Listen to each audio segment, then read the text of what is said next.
dive back in to Elden Ring.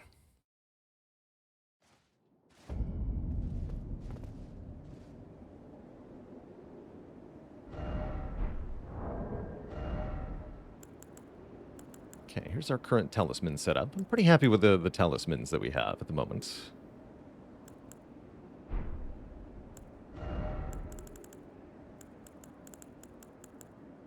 Also pretty happy with our choice of weapon buff. We could try using grease of some kind. There's lots of greases that we can craft.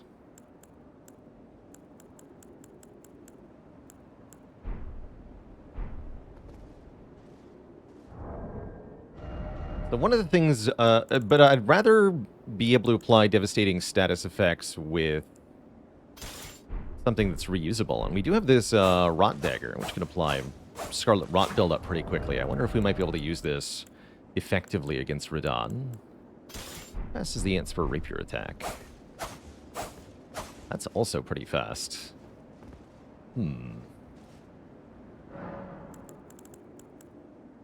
Yeah, I'm not above using the Antspur rapier here. It's pretty good.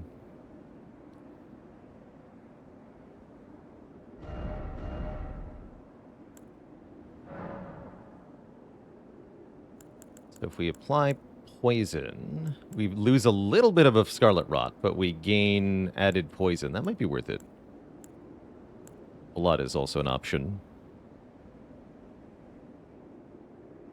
Yeah, blood Antspur rapier maybe.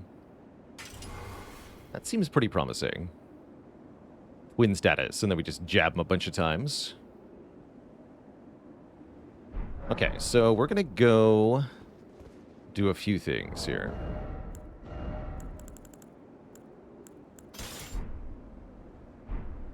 This is some heavy load, huh?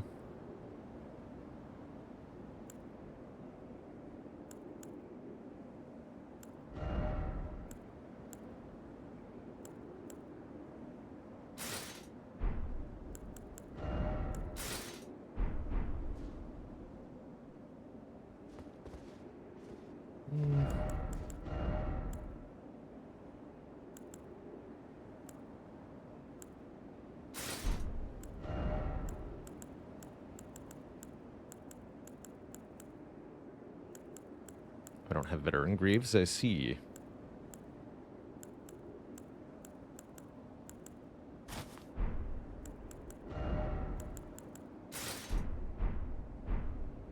That looks pretty good. So one, I wanted to go back to the Cathedral of Manus Matir and see if there's anything here. What are the percents for different rolls in Elden Ring? You get light roll below 30% and medium roll below 70%.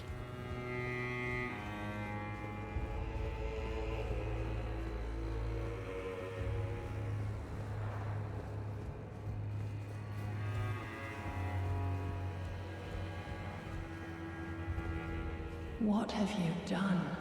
You've wounded Count Ymir most irreparably. There's something such here. that he wishes for your death, and I must attend to the Count's concerns.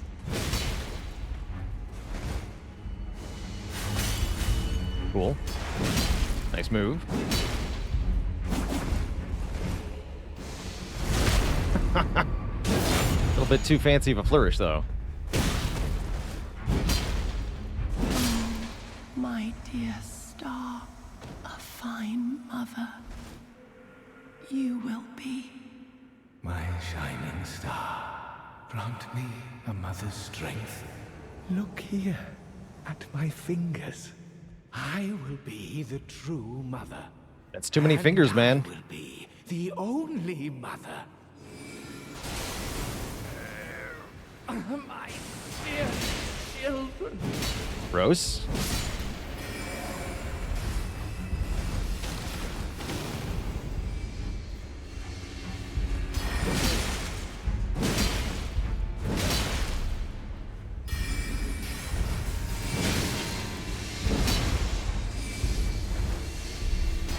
Forgive me, Yuri. Truly, I desired to be your mother. Junkage. Ymir's bell bearing, the maternal staff, and the weird-ass high priest set, which might have lore. No, it has no lore. Shockingly little lore. Here we go. The hat of Count Ymir, High Priest. The circular design at the top represents the greater will and its lightless abyss, imparting increased intelligence and arcane. Ooh, how much? Abandon his allegiance to the moon. It was merely the closest of the celestial bodies, nothing more. Crystal ball, though representative of a microcosm, would not receive any sign. Enhances finger sorceries. Now we too can try finger. Plus 1 int, 1 arcane. Okay.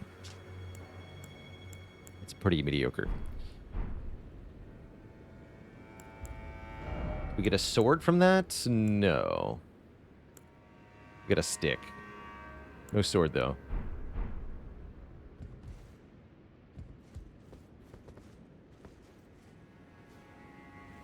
I guess I can just open that again. There's an item down there, so it would make sense.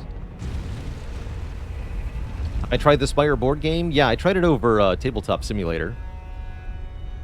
It's a pretty good translation of the feeling of the video game into a board game format. Seems like it'd be cool to sit down with a few people and play it.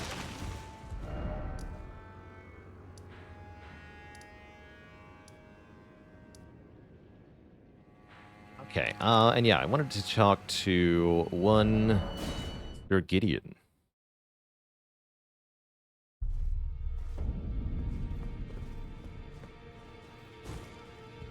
The board game mod for Spire? Wait, is there a is there a mod for the video game that turns it to like the board game? That's great. I should try that. There are 4 more Damikola, his twin, Lunar Prince, and Rani has said so here at the hold. If you should learn any, I'll trade you for. We both as such. We got most of that. Okay, interesting. Maybe after we beat Mikola. Okay, so we're here to upgrade the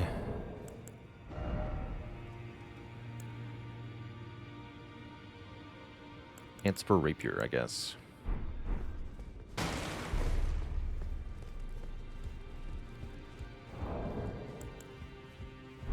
Sell. Oh, snap.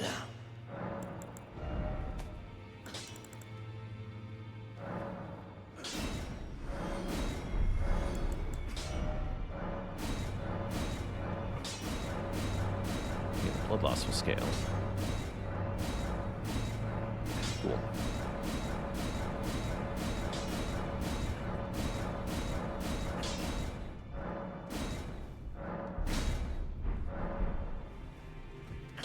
How often would I take remove a random card in Act 2? Very rarely.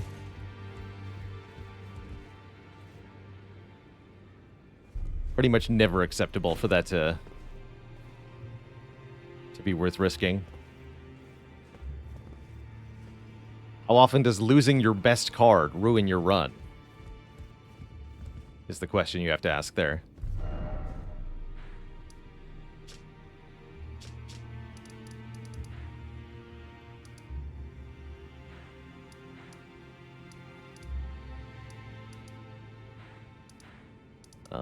Front gate. There you go. Front gate.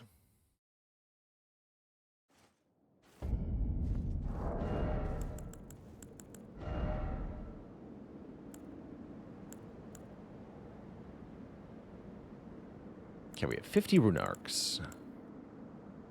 Duly noted.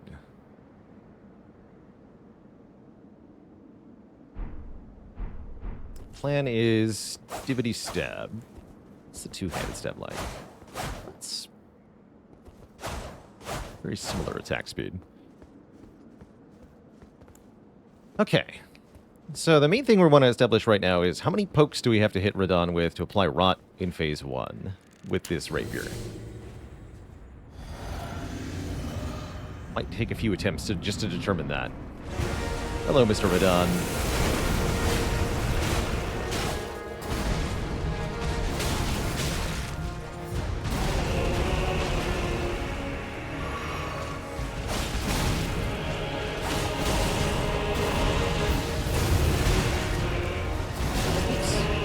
Yeah, this is gonna spank me.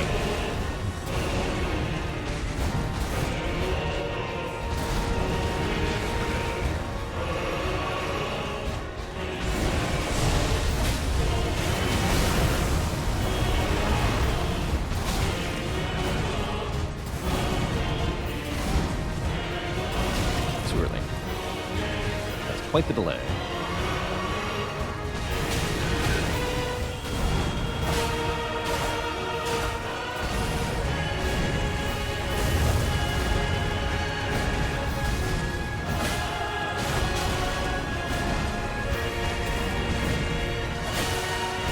Bleed. Just rot. Okay, that's actually not that hard.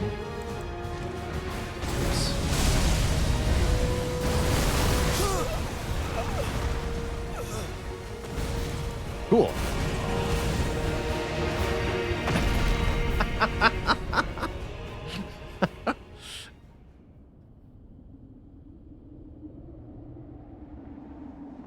This is good. And then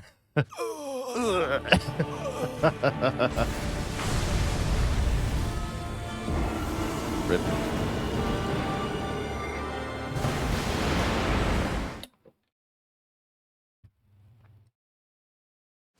Did I see that correctly, though? He's no longer rotted in Phase 2? That's not good. That is not good. That's bad. All statuses get cleared. Oh, boy. This is still pretty good, but it's less good. Guess we'll try anyway.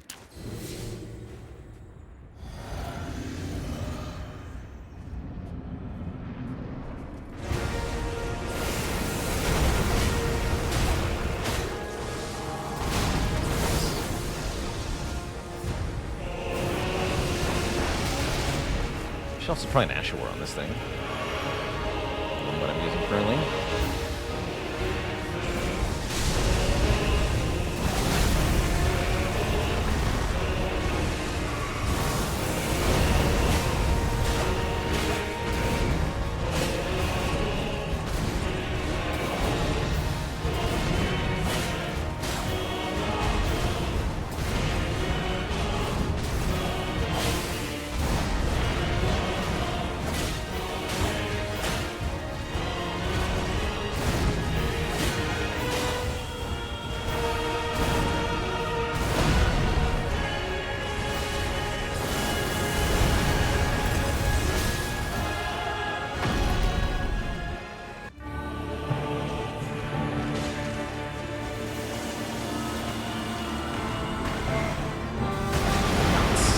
Still makes the FPS drop.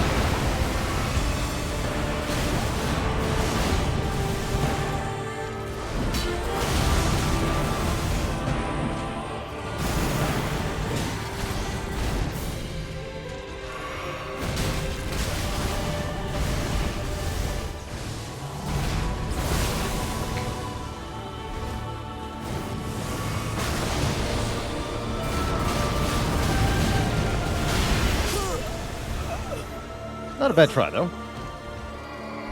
Good reminders about Phase 2.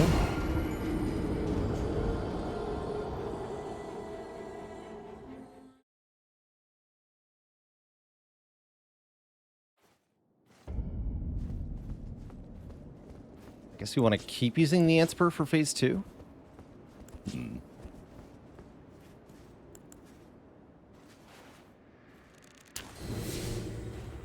No, we need the sword to block.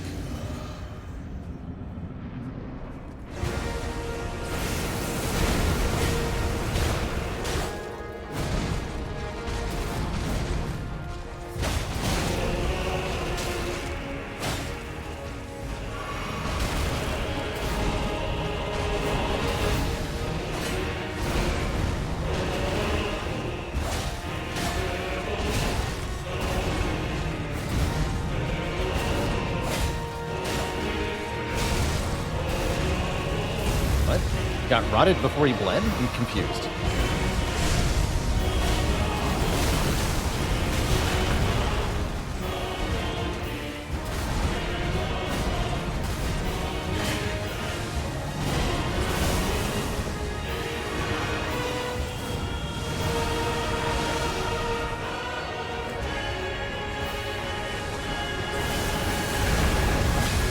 There's the thing.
Not too bad, though.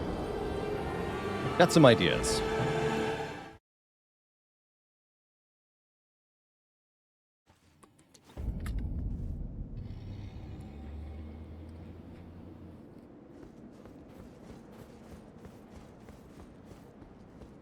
I'm still curious if there might be a sufficiently precise timing to just dodge the blast that occurs at the beginning of Phase 2, but it seems like it either doesn't exist or it's very narrow.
Got the heal off. 1,000-year voyage guided by compassion. Okay.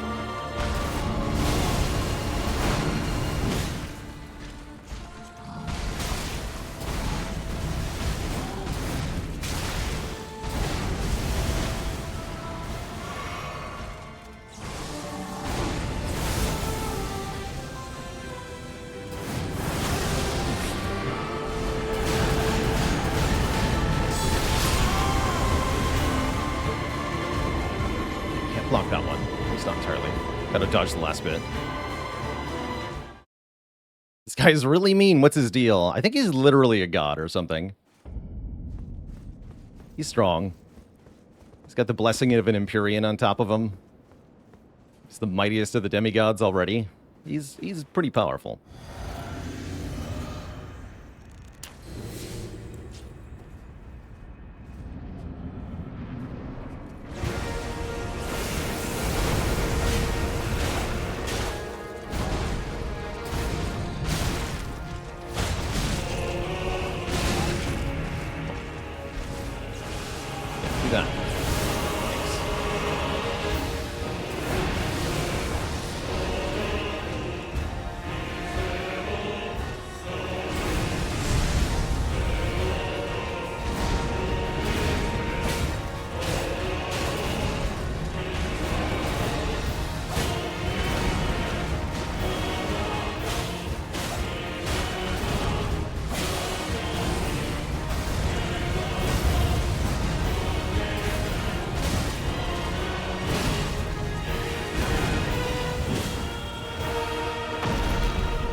Thought I could get some distance there. I could not. He's quite relentless. And yeah, he doesn't have to open with that move, by the way, which is what's extra rude about Phase 2. He can do whatever he wants. That's true for the very opening of the fight, too. He almost always dives at you with a spin spiral, but doesn't necessarily have to.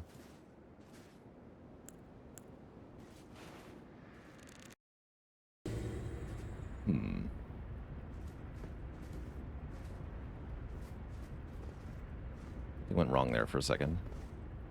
Yeah. Frames were chugging. I don't know why. The frames were chugging.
No. I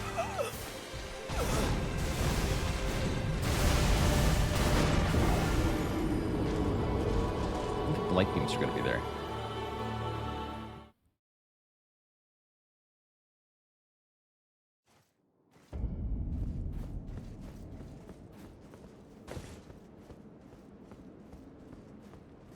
Favorite attacks in Phase 1? I really like his Lion's Claw.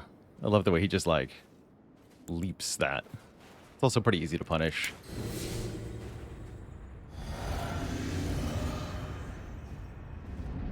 He's just got some cool moves going on all around.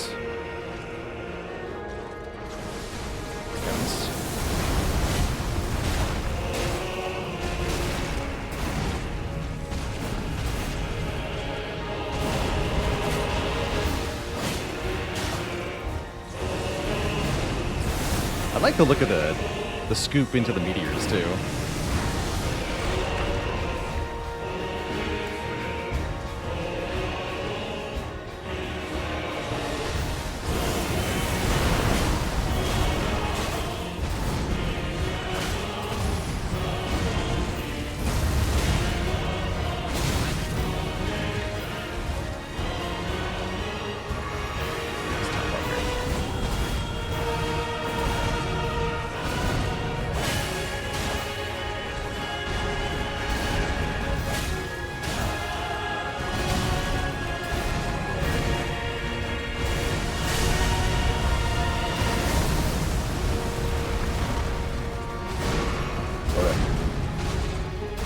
Yes.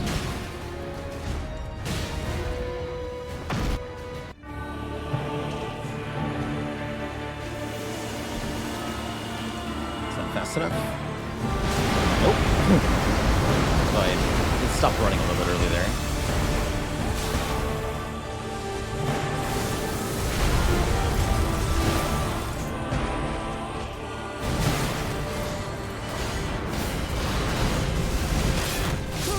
Nope.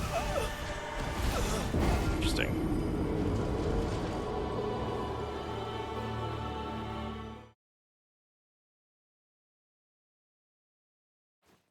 Definitely not how I handle that attack.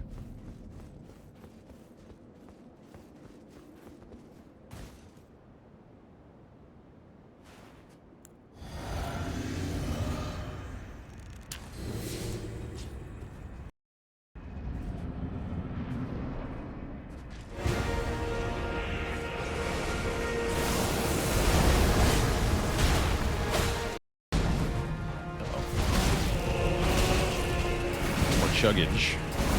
Terrible.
Okay, that saved me, I think. I'll take it.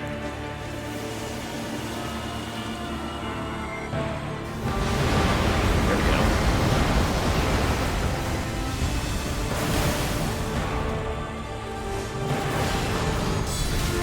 Still on.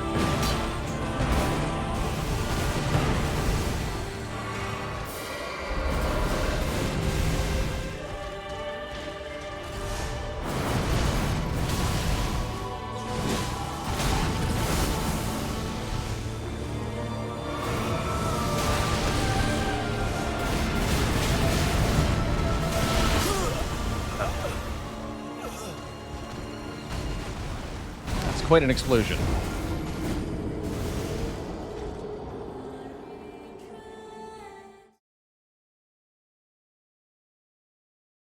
Yeah, the holy attack preventing me from actually landing guard counters there is not what I was hoping for.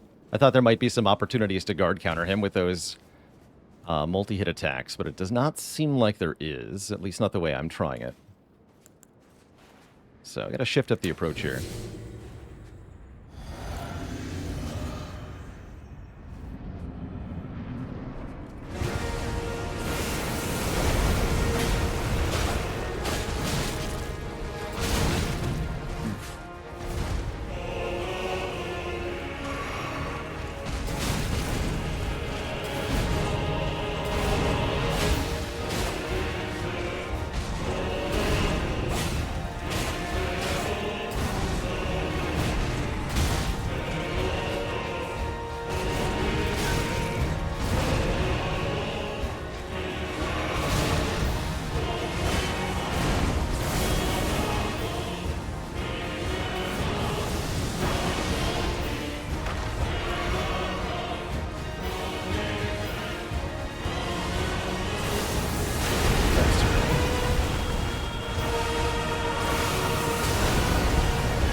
Does damage scale to the point where this build could 1 to 2 shot early game bosses? Oh yeah.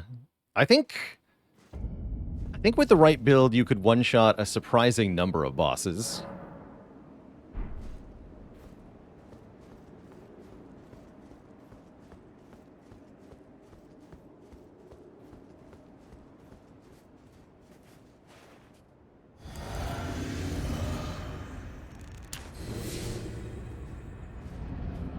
People have done all bosses one shot. That's pretty cool.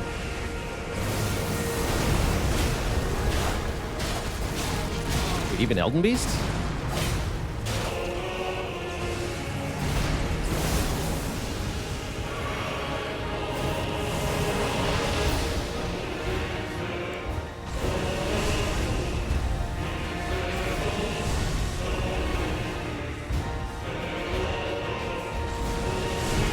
Gotta do the other thing, buddy, or it's never gonna work. Oh no, it's gonna work. Didn't work.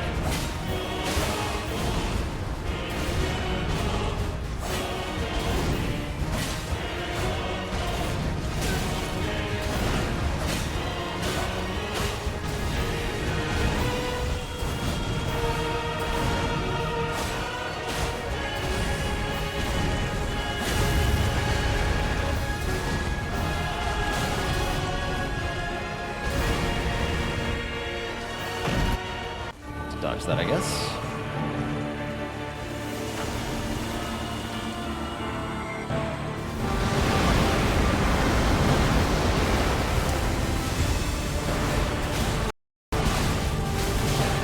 Really bad time for stuttering to happen, dang.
I think.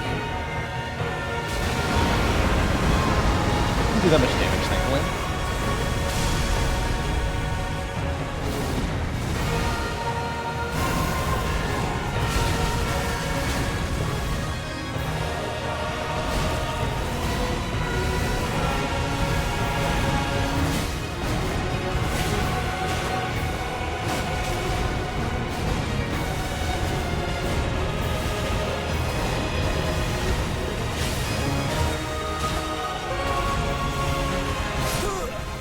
That was a really good attempt.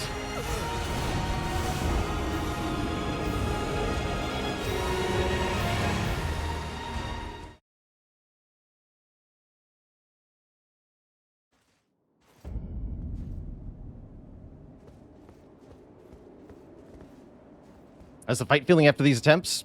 Really good, except for our ongoing hardware issues. Turning down the resolution would improve our performance. It has not.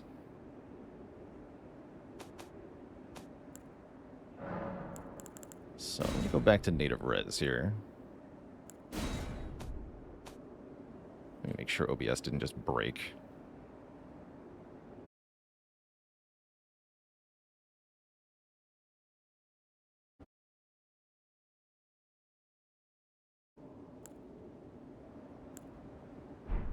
I'm gonna have to restart at minimum. Let's tweak a few other things though.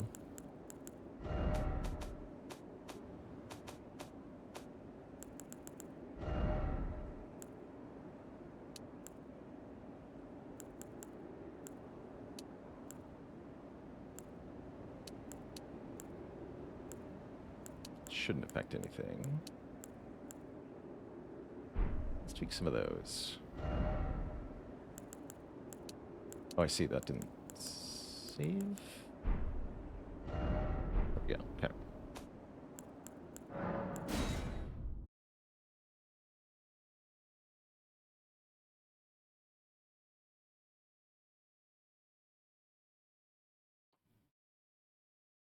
Was no Wondrous Physic part of the build rules? No, we've been using Wondrous Physic.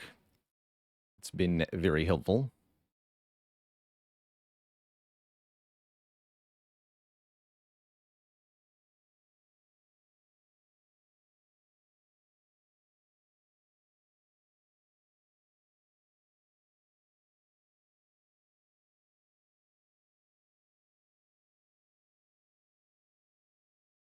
Again, our character is definitely somewhat under-leveled for this fight in terms of rune level. Only rune level 120, following the leveling restrictions we imposed upon our playthrough.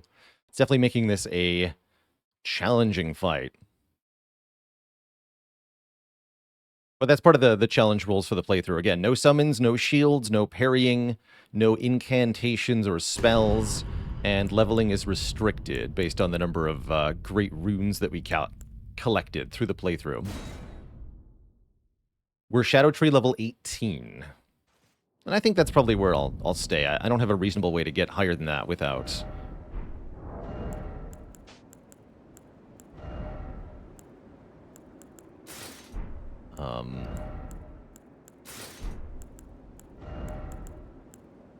without looking at the location. Should we have heavy armor that's got better holy resist? Exactly. No, not exactly. What kind of holy resist can we get on helmets exactly? 5.5 from the Envoy Crown. I think we're going to resort to that, though. Be fitting to fight Radahn dressed as Radahn, right? Kind of like it.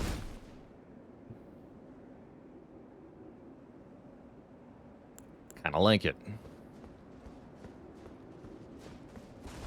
Okay, let's give this a go here. I think we're going to start using rune arcs soon, once I've settled on a basic tactic.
Time for that.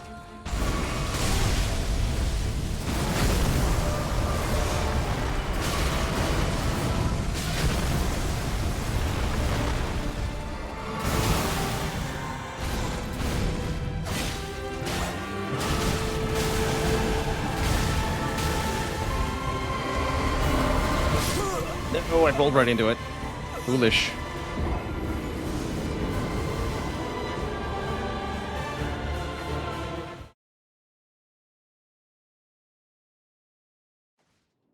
What's harder, this or Ascension 20? I think this will take me less hours to beat for the first time. So... Ascension 20, I think.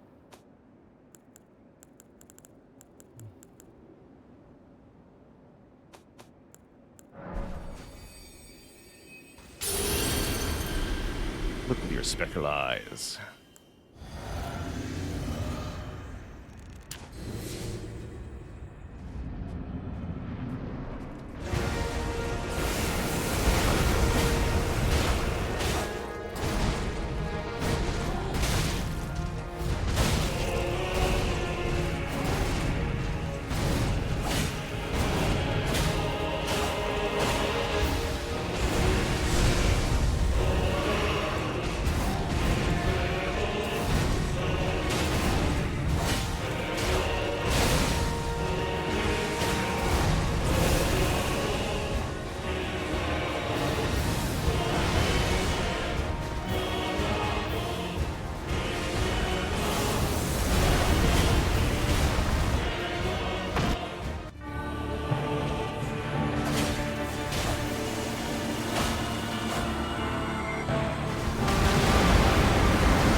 sure what made me think I could get away with all those actions queued up, but that's not how it works.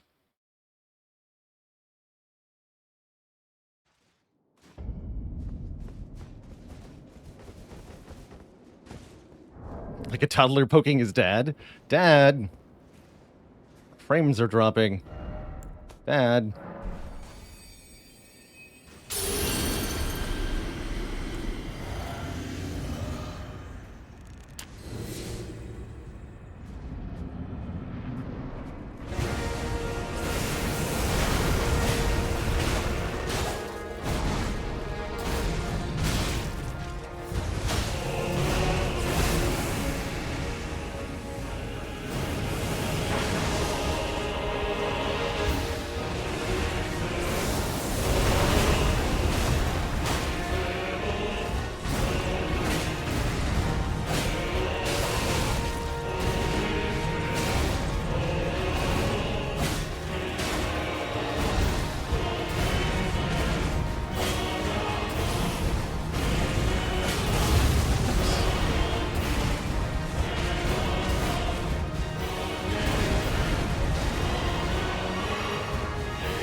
Turnaround slash is so fast.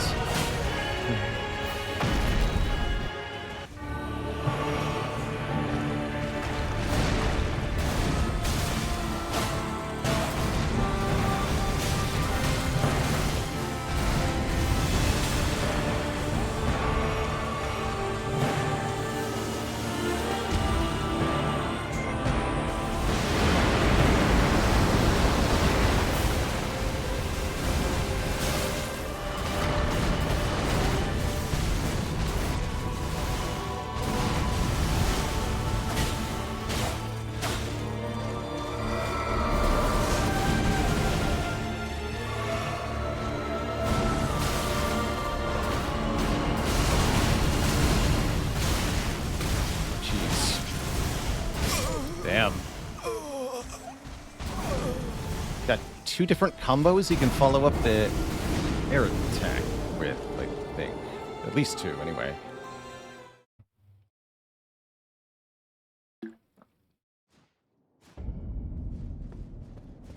He just did both variations back to back. Caught me off guard there.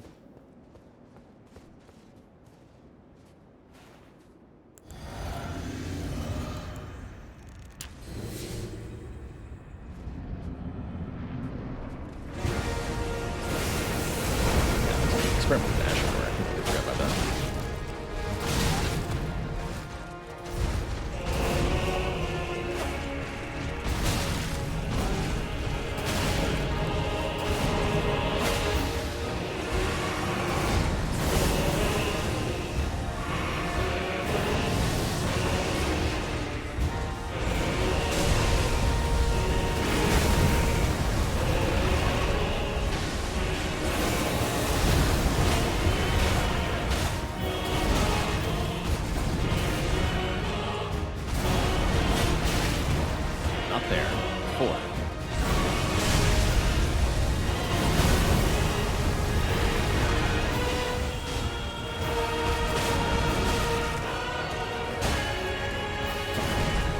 Also just not do the full combo? Didn't know you were allowed to not combo.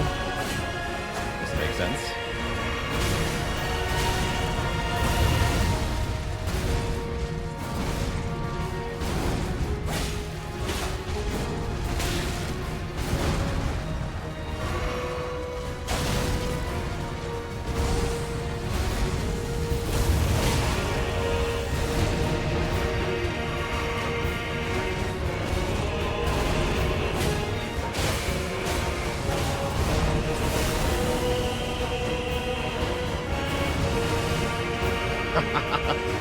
Down he goes.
must dodge better.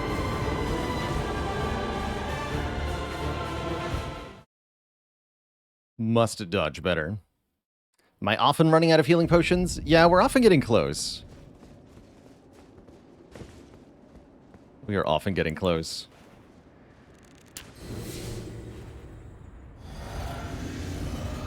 Any win's a win, that's right.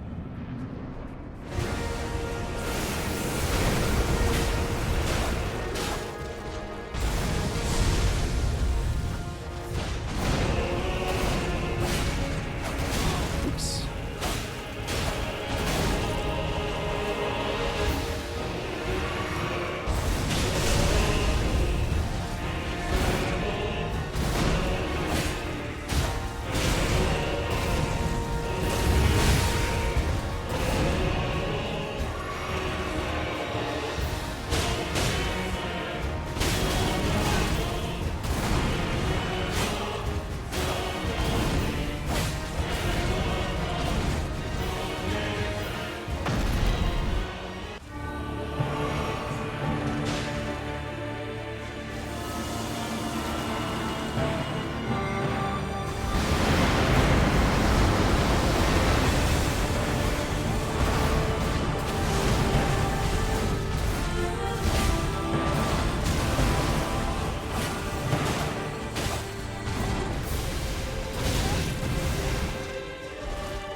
Yeah, he just doesn't do it sometimes.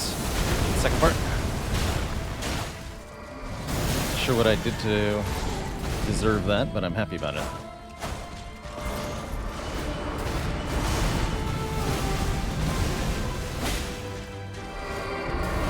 Nope.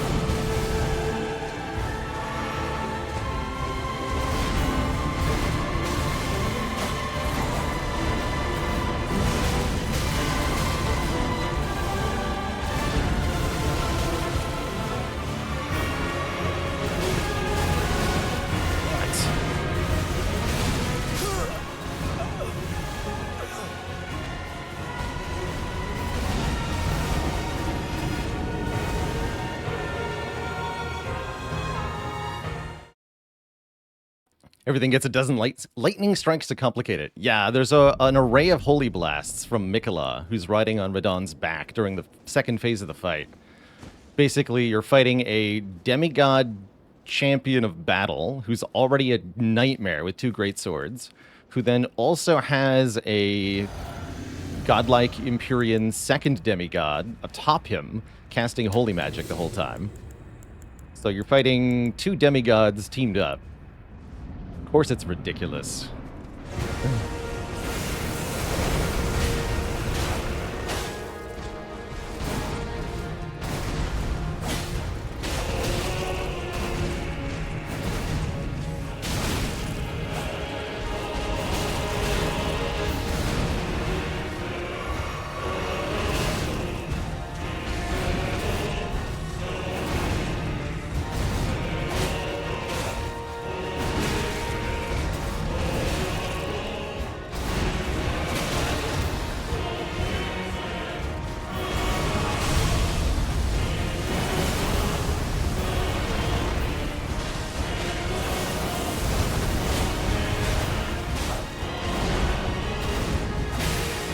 That point blank.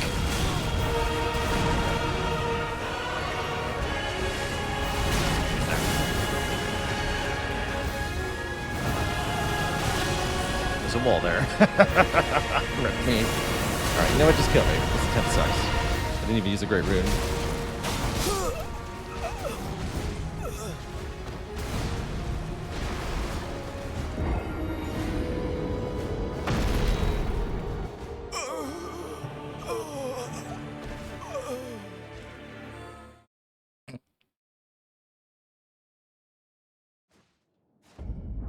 That's funny.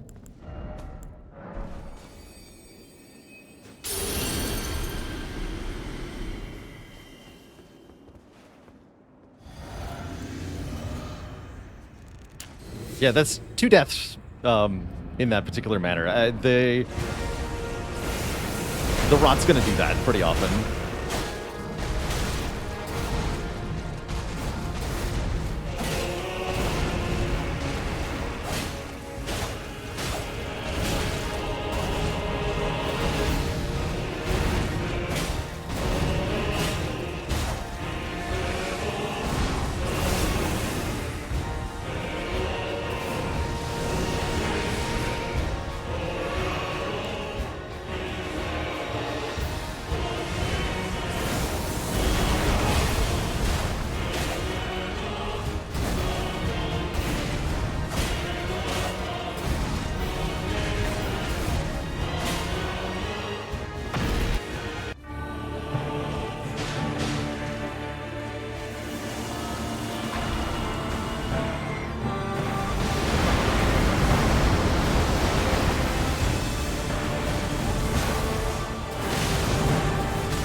Done.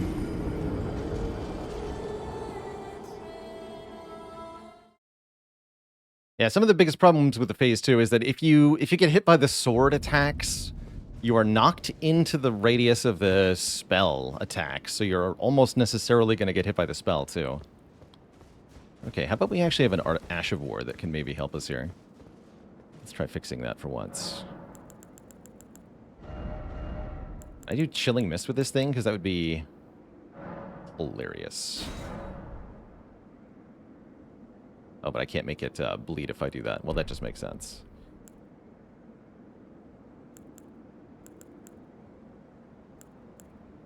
Yeah, I lose most of the damage scaling if I do that. Bloodblade. Don't wound self. Blood tax is okay.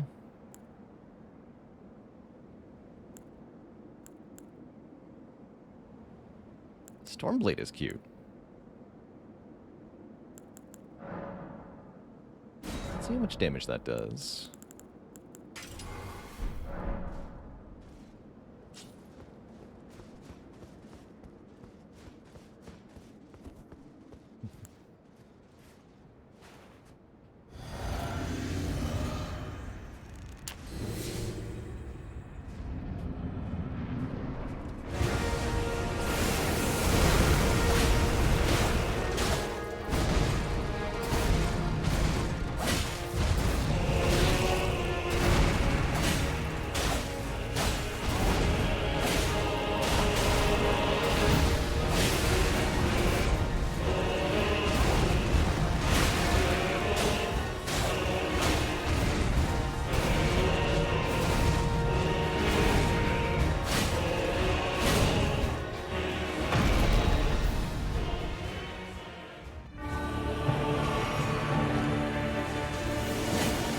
No.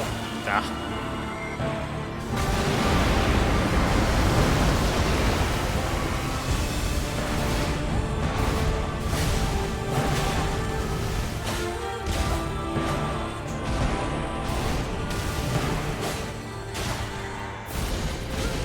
Oops. I promise you. What's going well? 1,000-year voyage guided by compassion.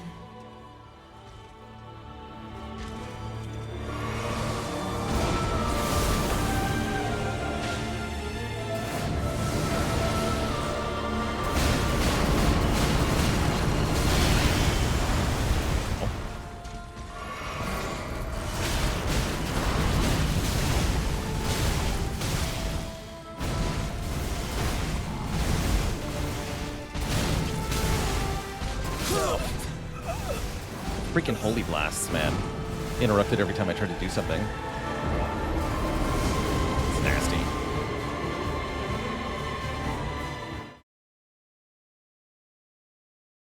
Yeah, it just constantly staggers the player. At times like this, I really miss the old poise system from Dark Souls 1.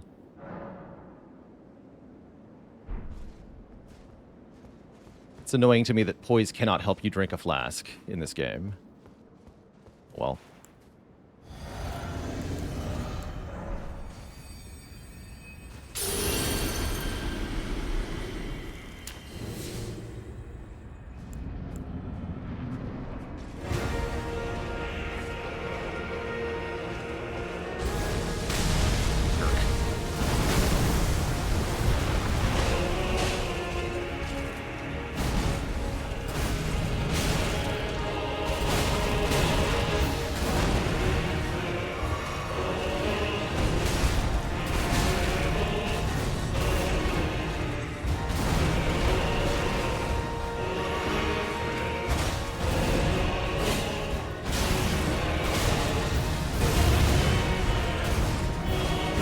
One of us is going to have to change.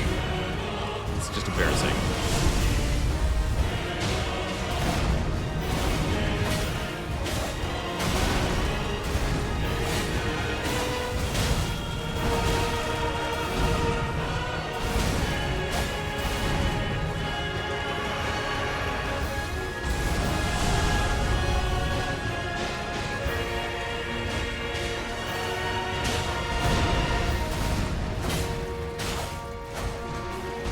Yeah, keep doing that forever. I would love you if you just never stop Lion's Clawing. Thanks.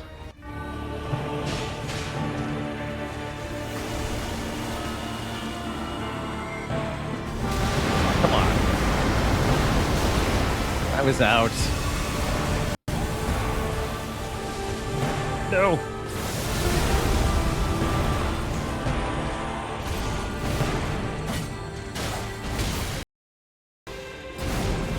Performance issues.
Closest attempt so far is about 25% health.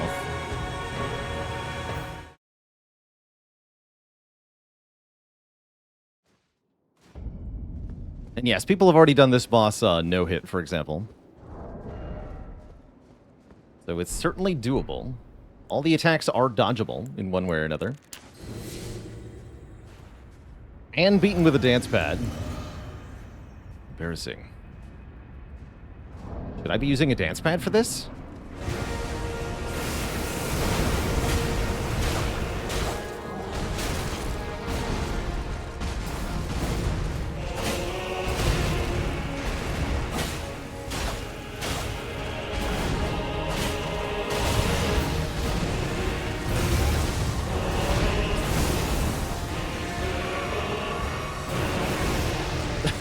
Nice meteors, nerd.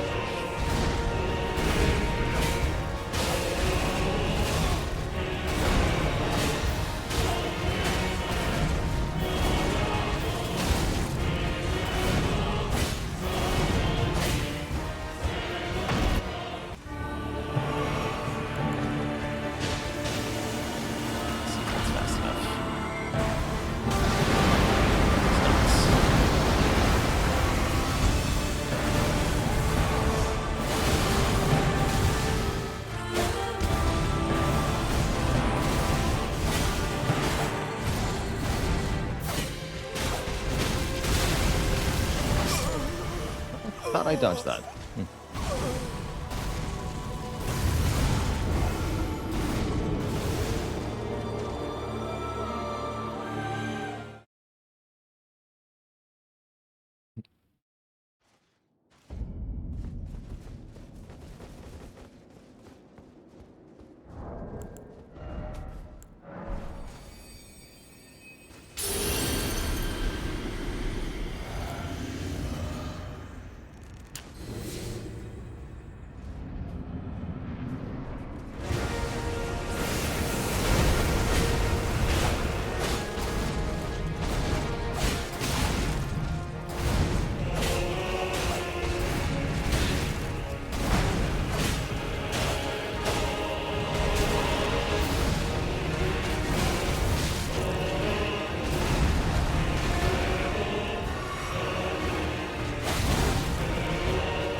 out, though.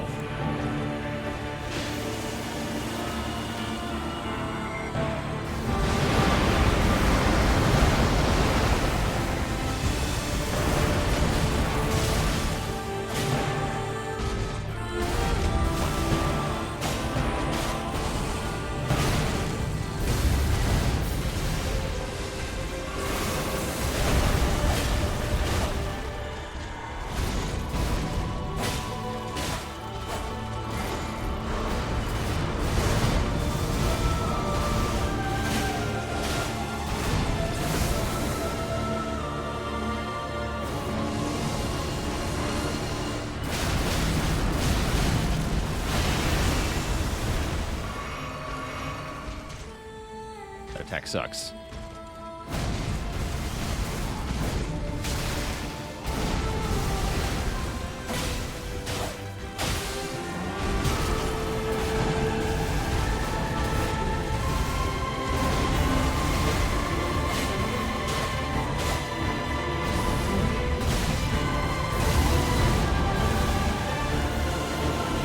Let's take this too.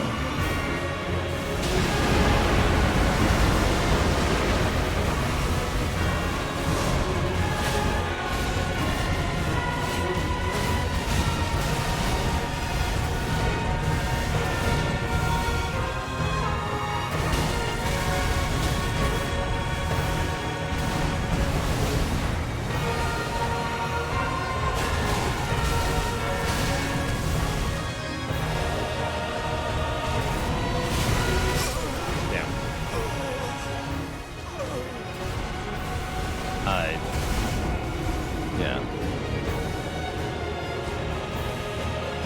The wall got in the way there. That was bad.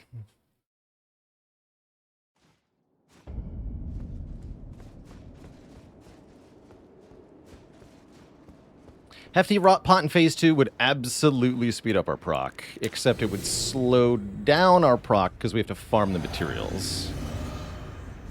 I don't know. Maybe I'll do that off stream.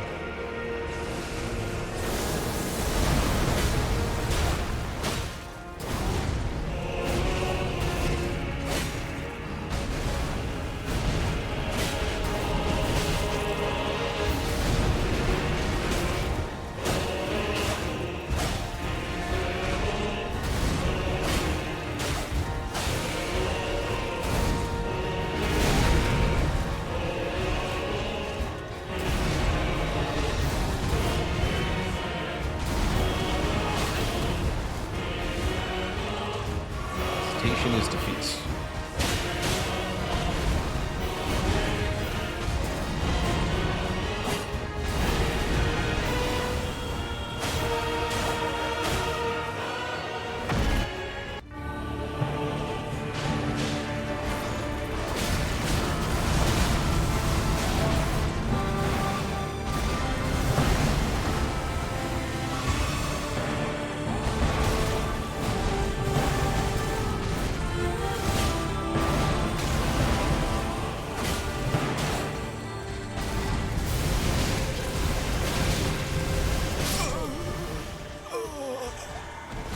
Never roll backwards. Never do it. Unless you're dodging the gravity. Then do it.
back and he's got legs. That's right.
Run? I don't know.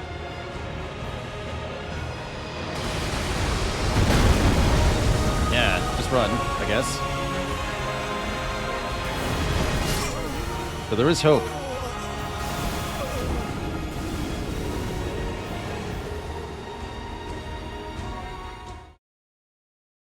There is hope.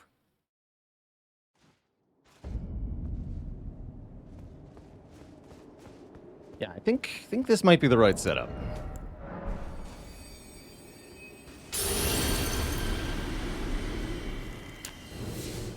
The weapon we're using is called the Ant Spur Rapier.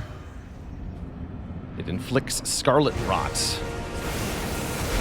with each hit, which Radahn can be affected by and will take a lot of damage from.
No, that shouldn't even hit me. Alright, let's try to dodge this. Lunge towards him with that last bit.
Wait. Is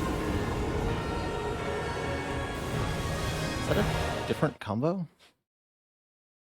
That seemed unfamiliar for some reason.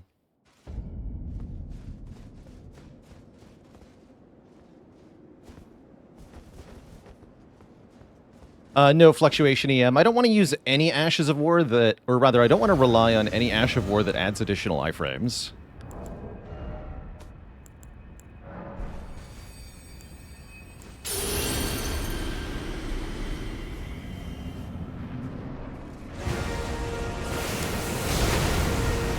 That's my bad.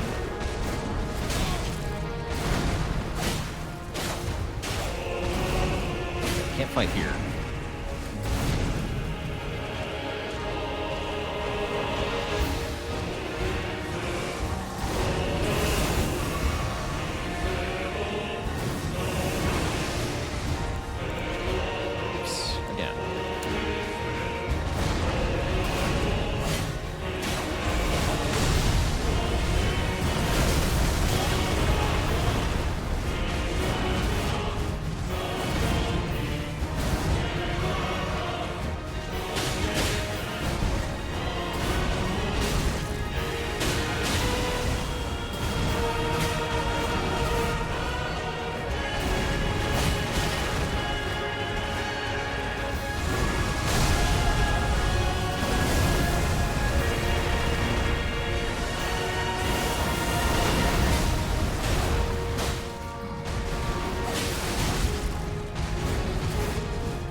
Mostly a dodge.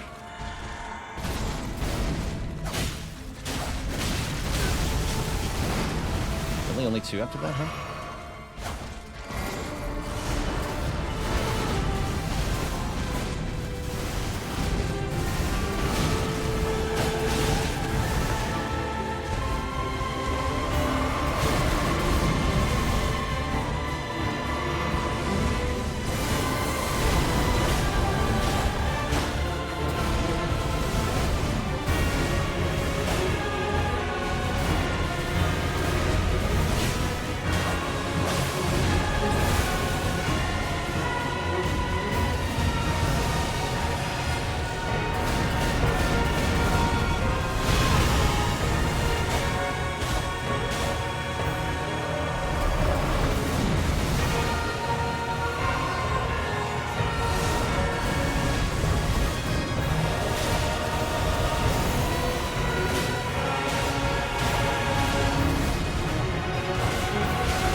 Still too close. Okay, keep going.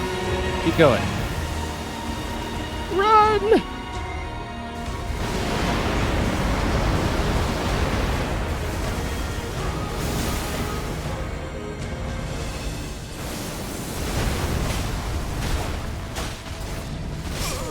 The double slash. Didn't have enough health to tank it.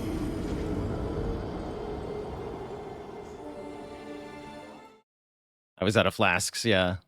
That's close, though. We're getting really close. We're getting really close.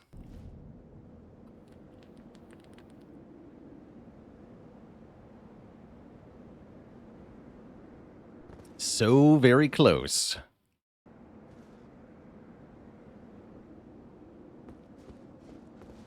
When I'm asked about Elden Ring a year from now, what will I think of first? Radahn, Bale, the run as a whole, or something else? Probably Bale. Bale. Well, this is definitely a close second.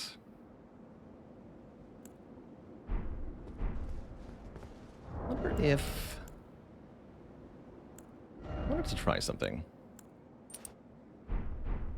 Let's lose the stamina recovery speed, see if I notice. Don't feel like I need stamina that much with the rapier.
Backwards.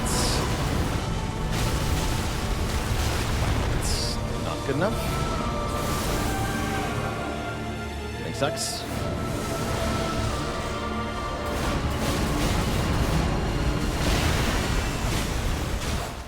That was good though.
No, too close.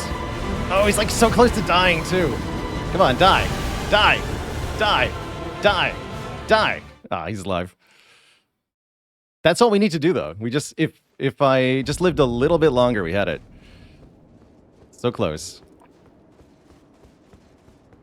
Yeah, there's a narrow window after our death where he can die. Okay, we definitely just use rune arcs then, for sure. Get these going. There's a narrow window after our death where his dying will also count.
too early.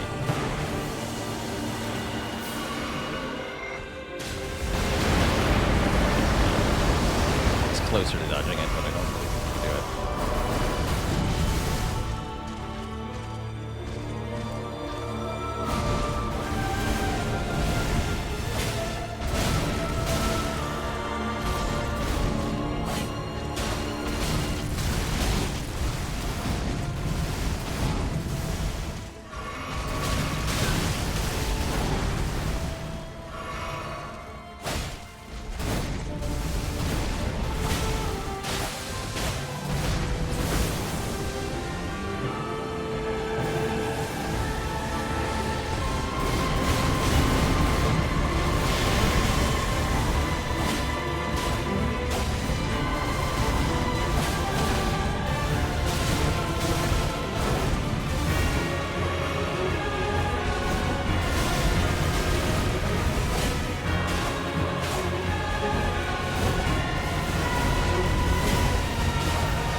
Running.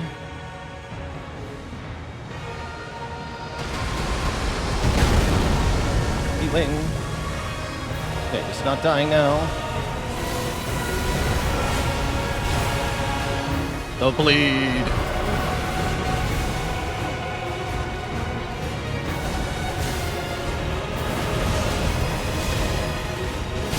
We got him.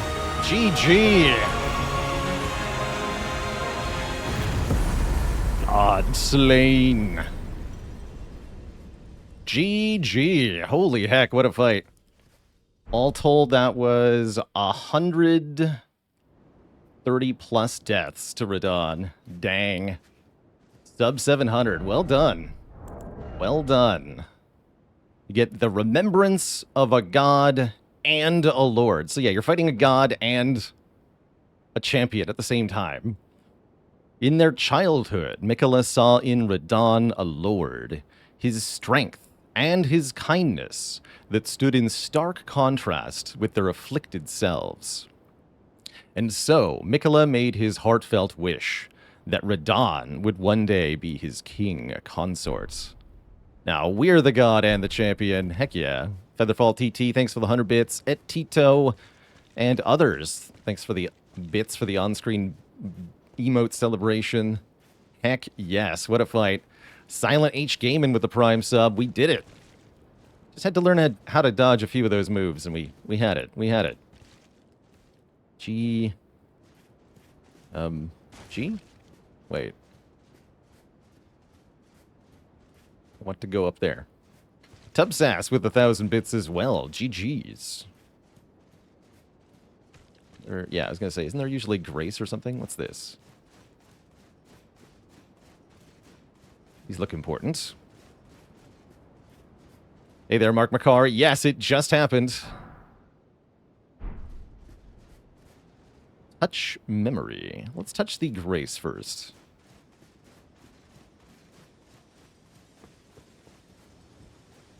Good old Antspur Rapier.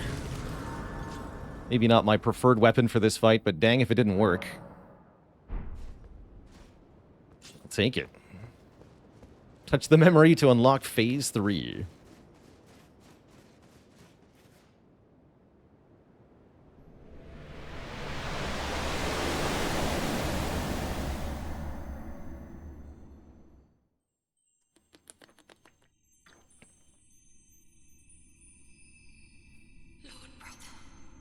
Where we find out the whole thing was a dream. I'm going to be a god.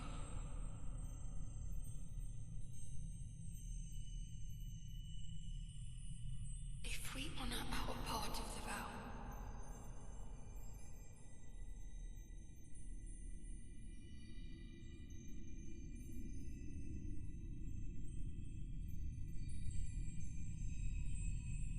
promise me you'll be my consort.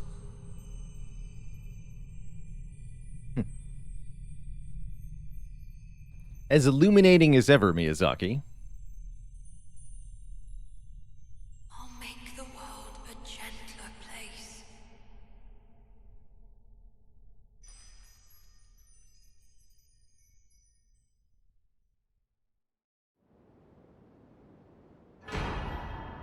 Circlet of Light. It's a helmet? Circle of Light that adorned Miquella's head as he returned in divine aspect. Boost intelligence, faith, and arcane, while also boosting the power of Miquella's light. This circle was said to be the very foundation upon which Miquella's Age of Compassion would be built, should it ever have come to pass. Age of Compassion. That'd be a cool name for an ending. I don't think there is such a thing, though. Did all these deaths seem gentle to you? Wouldn't exactly call them that.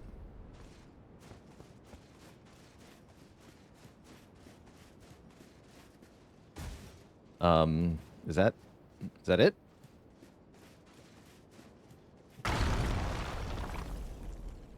Okay.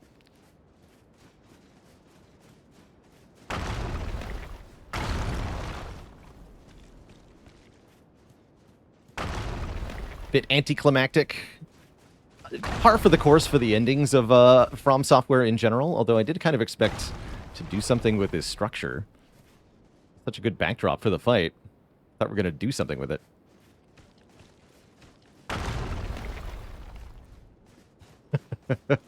That's also everybody else's reactions like, wait, where's the rest of it? What do you mean? I think we got all the remembrance bosses. Yeah, we'll reload the area one time, sure. Just resting at the Grace does that, though, right? Travel to the Grace. It's the entrance to the second DLC. Miyazaki fan club members only.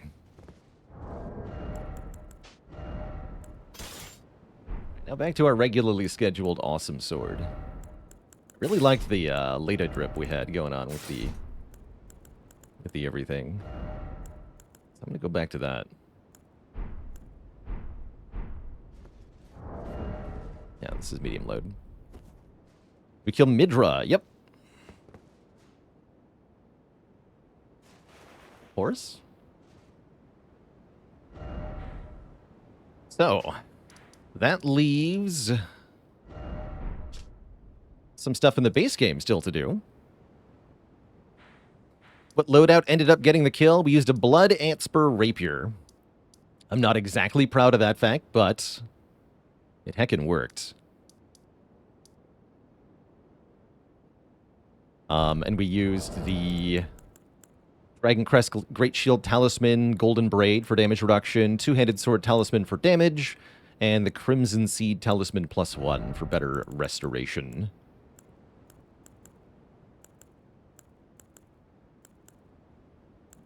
Should be fun. So that was the last boss of the DLC. Now we're going to go back and face down some of the bosses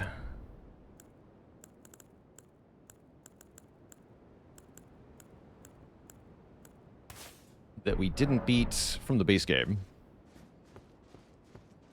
Everyone found some kind of cheese for phase 2? I mean, yeah, you gotta fight fire with fire, right? Is it Melania time? Alas, she's already dead. No, we're gonna start by ganking some nerds in Dragon Barrow. I'm gonna fight a bunch of dragons.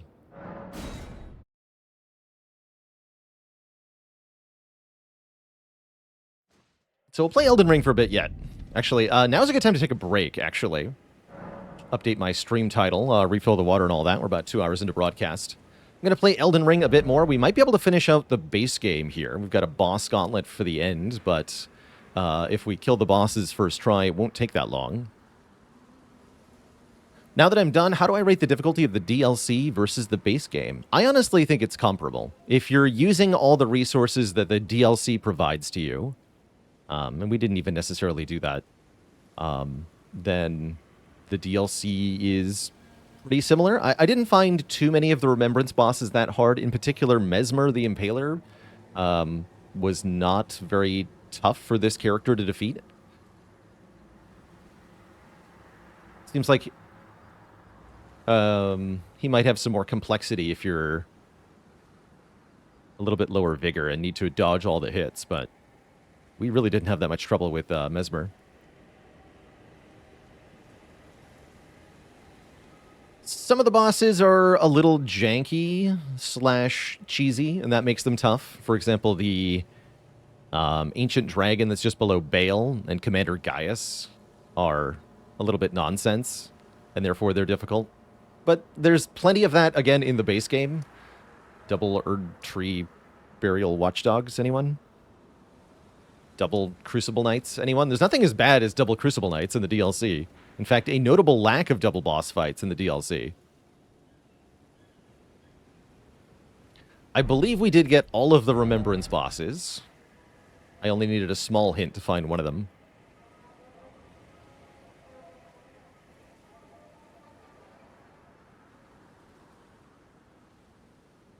DLC did have more emptiness than I expected in terms of the landscape and exploration. Some really gorgeous empty spaces, but yeah, a lot of surprisingly empty spaces.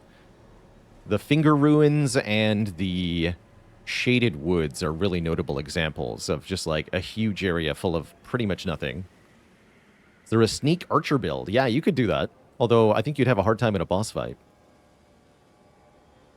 Compared to other FromSoft DLCs, I think it's relatively par for the course. They added a lot of ridiculous, fun-to-use weapons, which we tried some of and really enjoyed. Oh, that reminds me, actually. I wanted to upgrade a weapon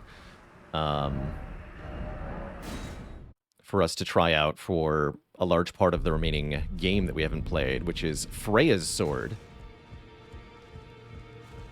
Hey there, Eric. Yes, you did miss it. I'd head back in the VOD maybe 10-15 minutes if you want to catch the kill. But yeah, we pulled it off. I'll smith as long as you like. Yeah. We did it. Yeah, Freya's greatsword. This is, yeah, also basic smithing weapon. Sweet. Does this mean Elden Ring streams are coming to a close soon? Yes, it does. Depending on how much more I get done today, this could even be the final one for this playthrough.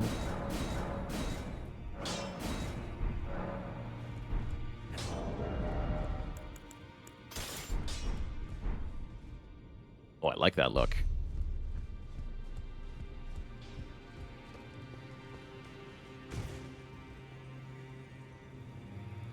Any tips for a FromSoft newbie who gets a bit too scared to venture out into new areas?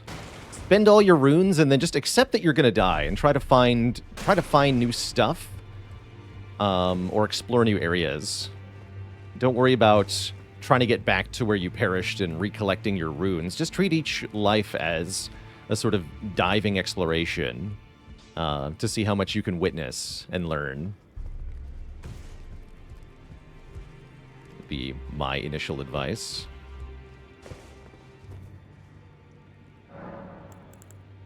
All right, what ashes of war can we put on this thing? Lion's Claw on this is just really appropriate, actually. That just feels... That's going to look so cool. I want that. Let's see. Heavy is plus 296.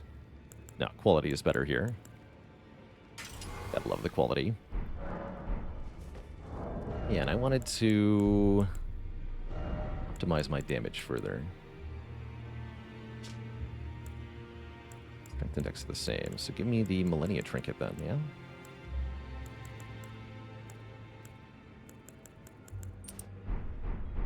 Cool. All right, we're going to go kick some butt with this thing, but before that happens, Twitch chat, it's break time. I'm going to refill the legs, stretch my water. My favorite FromSoft game, you're looking at it. Elden Ring is my favorite thing they've made, for sure.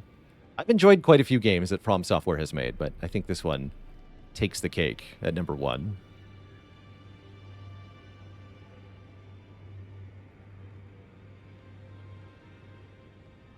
You can't get good, you must get chiz. I think I do at some point want to go back and fight Radahn with a colossal sword.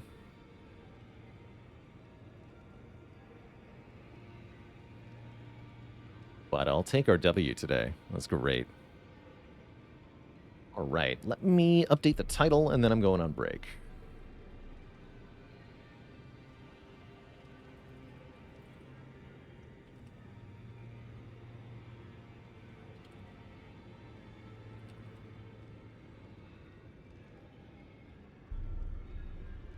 Elden Ring does not give a way to refight bosses, unfortunately, other than using multiplayer to fight other players' bosses. So I guess that would be the approved method. Be summoned to assist another player. All right, Twitch chat, back in a bit.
Alrighty, folks, we are back.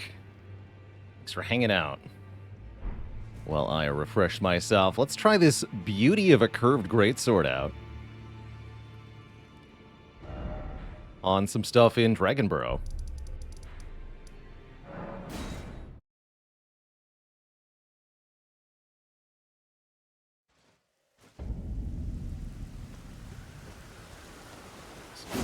So we've got a 4-hit light combo.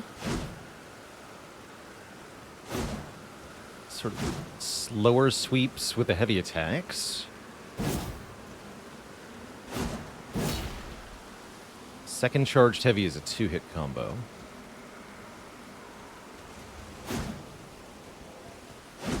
Gonna keep playing Elden Ring for a while. We still have some game to finish yet.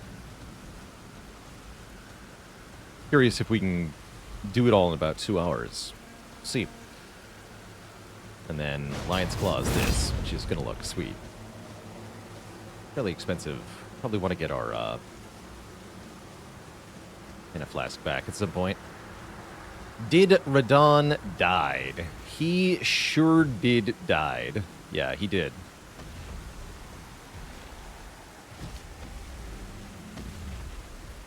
I didn't add 10 levels to the cap for that, but I suppose we reasonably could. I said anything that added an ending would count, and I guess the DLC ending is an ending.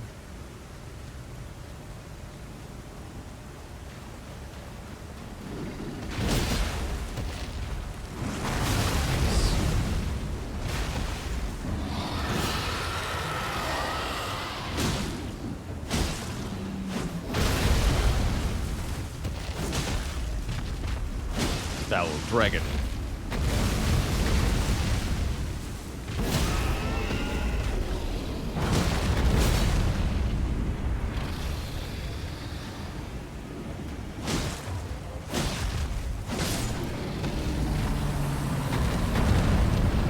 Okay, now I'm definitely noticing not having stamina regen.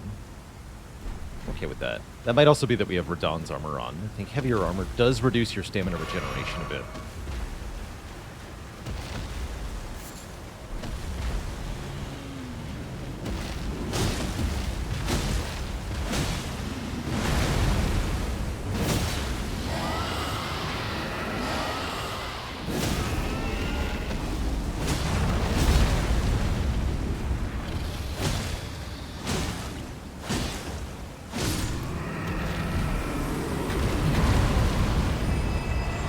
DLC is cleared. I really liked the DLC. I think there were some really awesome bosses, some really amazing vistas. We got some further insights into the world. Not necessarily a proper explanation, but more clues. That's fun to play with. There's certainly parts of it I didn't like that much, but overall it was a really great experience. Don't know that I liked it quite as much as I liked Elden Ring the first time, but it's a pretty high bar, so that's okay. Hi-ya!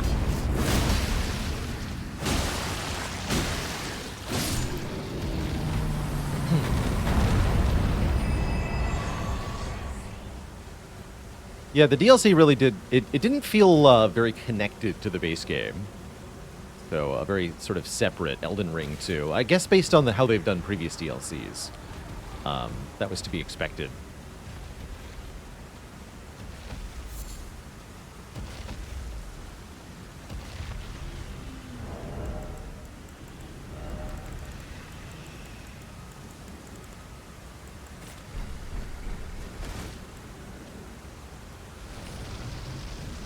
Bully every dragon.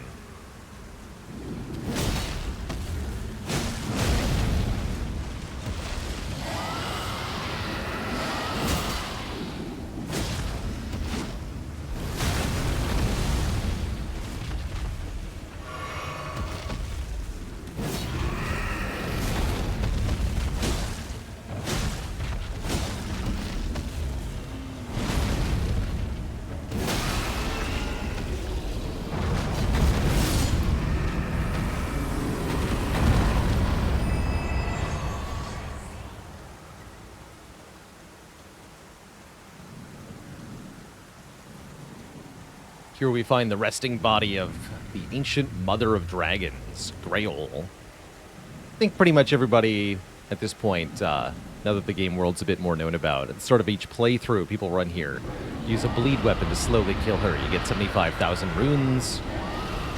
That's cool and all. Seems like to me that this is intended as a sort of mini boss fight. She roars and all these dragons wake up, and as you kill them, her health goes down. So I'm actually going to fight the dragons in front of her, which is something nobody ever really does. Just because I can. It seems fun to do it at this point. There.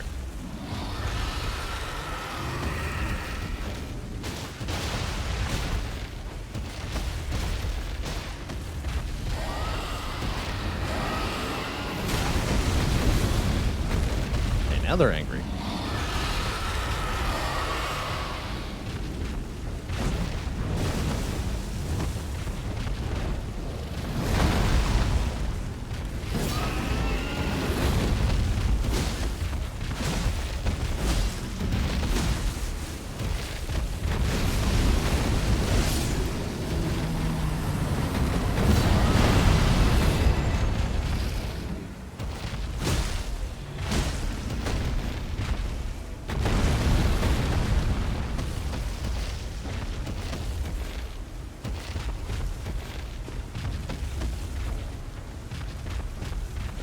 Get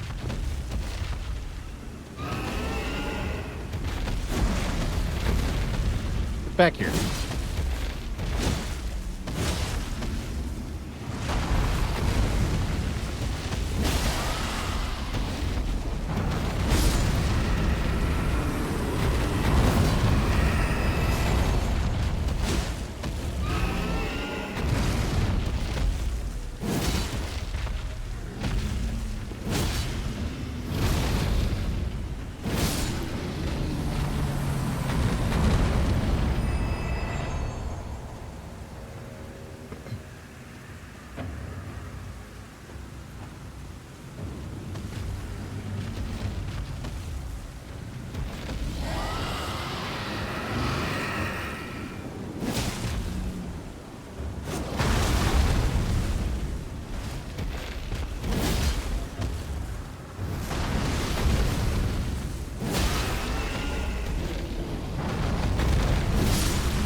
With all the lesser dragons slain, the big one fades away.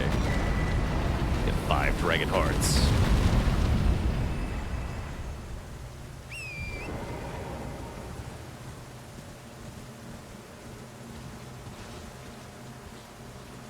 There's a glitch where Grail becomes active and can fight you? That sounds hilarious.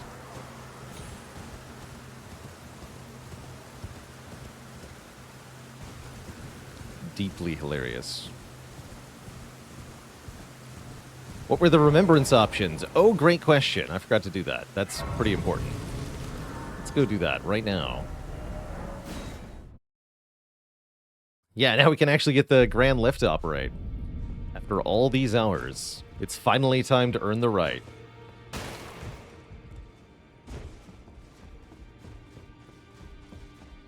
Alright. Don't worry, I'll see it. Any new equipment at Champions? Young Lion's armor. The golden armor worn by Radahn in his younger years. Proudly adorned with heroic red accents. When Millennia, blade of Mikola, let the wrought flower blossom in Aeonia, Radahn heard a murmur in his ear. Mikola awaits thee, O promised consort.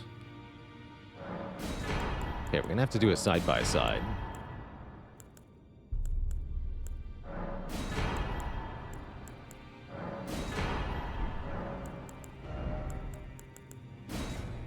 We can get... Let's see... Great Sword of Radahn Lord or Great Sword of Radahn Light?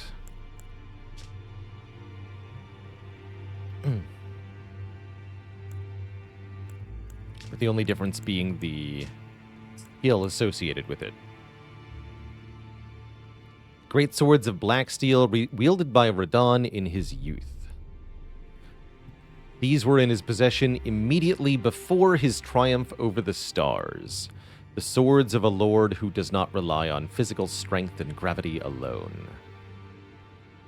Deliver a slashing attack accompanied by columns of light. Or assume a luminous form and leap forward to deliver a downward slash at the speed of light. 72 faith for Light of Mikola. Annihilate foes with a pillar of light. Mikola sought to accept all that was and would be, but found one that refused to be embraced.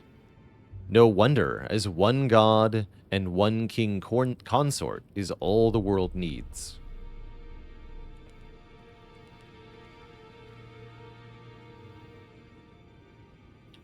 What are remembrances? Remembrances, you can, if you've played any of the prior FromSoft games, these are boss souls.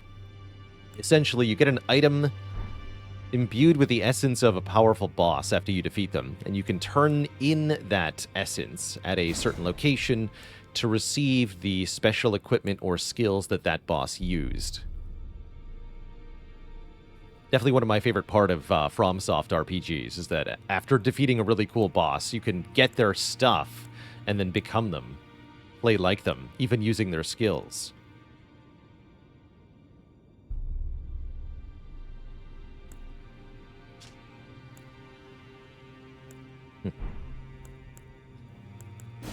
Give me the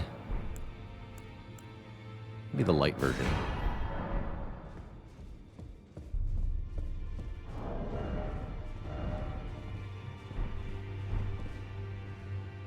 Cool. Let's compare armor here. The Young Lion's armor is lighter, but smaller. Let's do the full Radahn set for comparison here.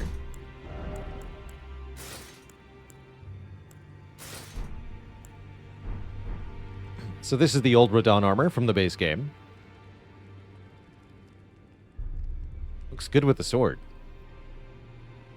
Tarnished golden armor, obnoxious-sized helmet. A little bit poofy. Pretty cool looking, pretty heavy. DLC version, less heavy. We're actually medium load like this. Oh, we look sweet. Oh my god. Red cape. Very noticeable difference. Red ponytail. Dick. Well, I'm going to wear this.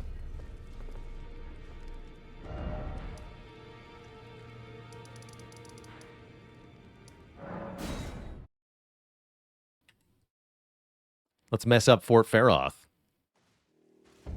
Yeah, not so scraggy looking. Fluffy in the wrong ways. Dick.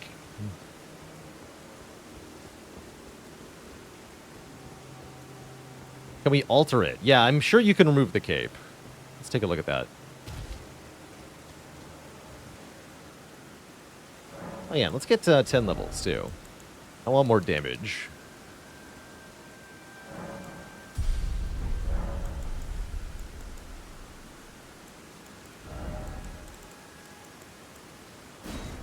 Oh, that's Freya's. Here we are. Yeah, so unaltered it looks like this, which is also pretty sick.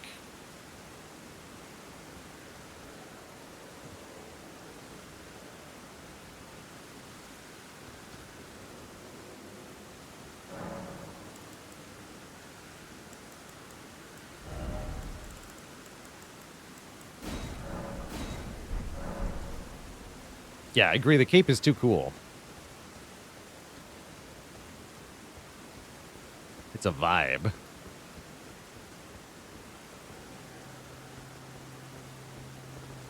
Oh, that's a good question, actually. What does it look like if I do altered armor plus the bear helmet? Good question.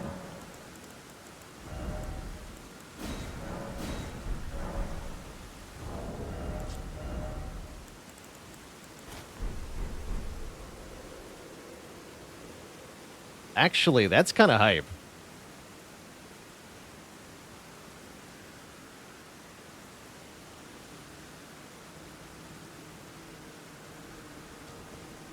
Go with that for now.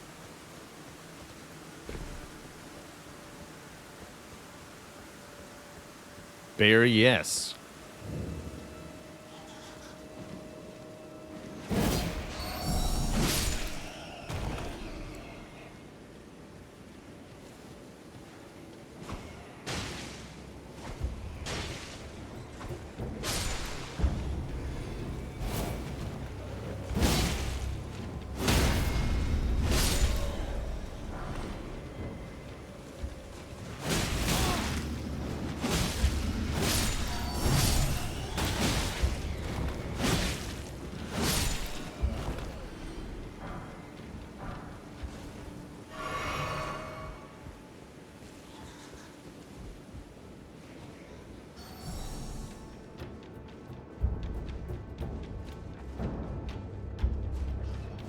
I miss the cape, actually.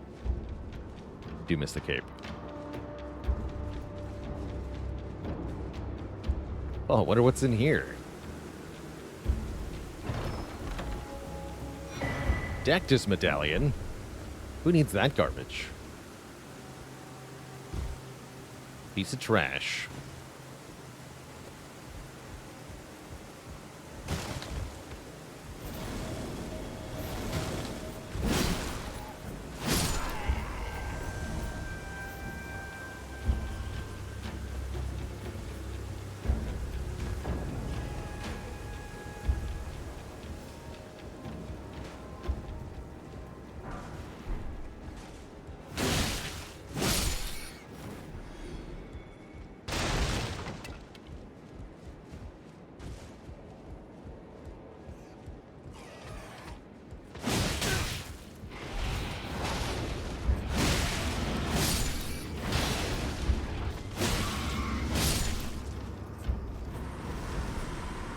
When you first played through the game and you had to look up where this was, you felt that finding the medallion halves was too obscure? It is obscure, a little bit. Intentionally so. Although the game does have ways of hinting. I think I've heard from a couple players that they missed that you can examine items. To get a verbal description here, and the text on these can be pretty important. In this case, both halves of the medallion literally tell you where the other half is. The Dectus medallion right says the left half is said to reside in the coastal Fort Height to the far west. And the right half is somewhere in here. There it is. Says the left half says that the right half is said to reside in Fort Faroth in the Dragon Barrow, far to the east. Now that's pretty vague, but there's not that many forts in each region. That alone is a pretty good hint to go on.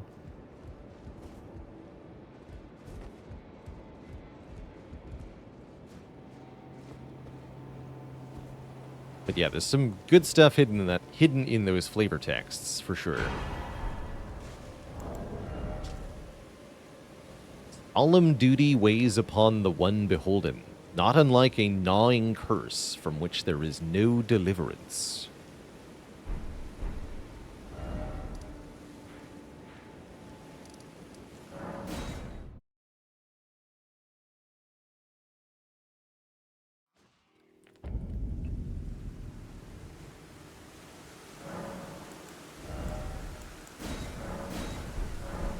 Oh. Well, look at that. We can have Bear Helm and the cape. Well, that's just the best of all worlds. Excellent. Sweet armor, man.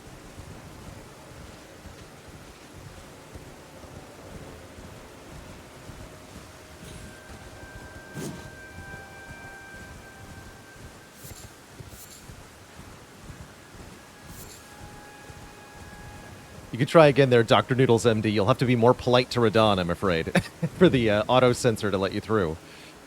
That's funny.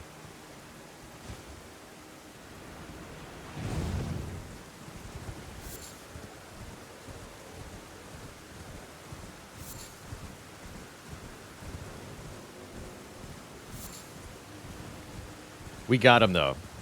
We're wearing Radahn's fancy armor right now. We have pillaged.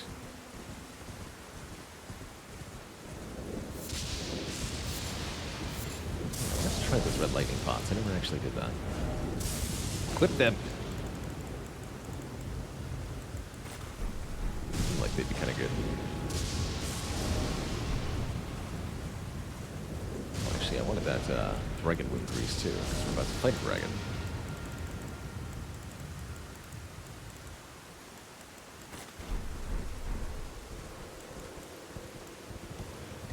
Hello, dragon.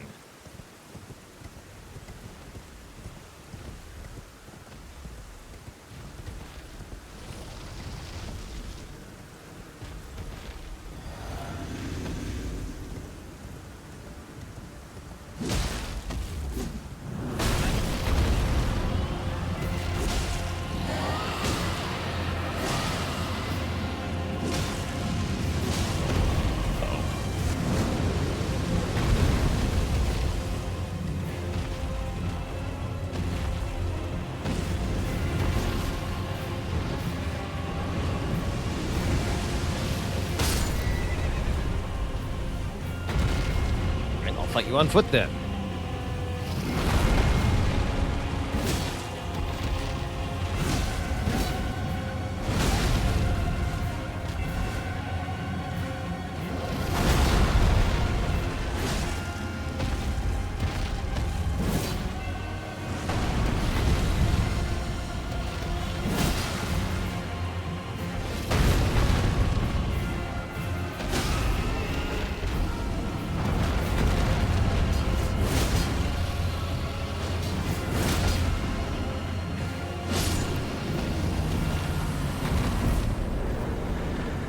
Easy peasy.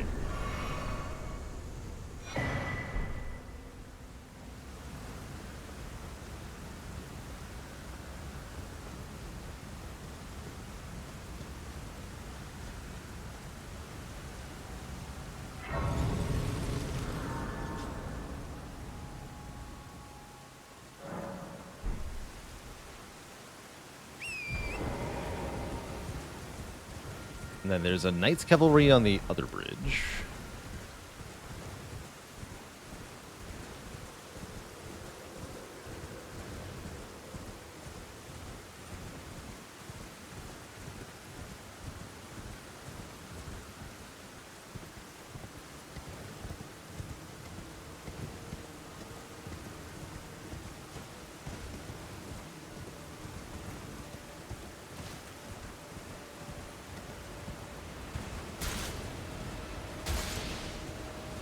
Bunch of jerks on this road.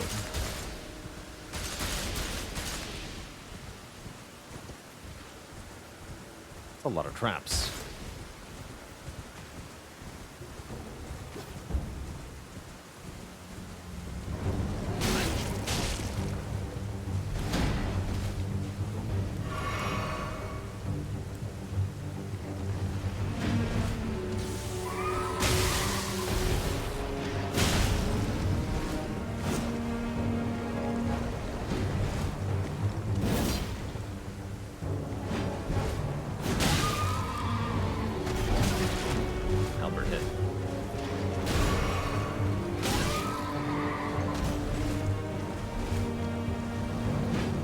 Cleaner than that.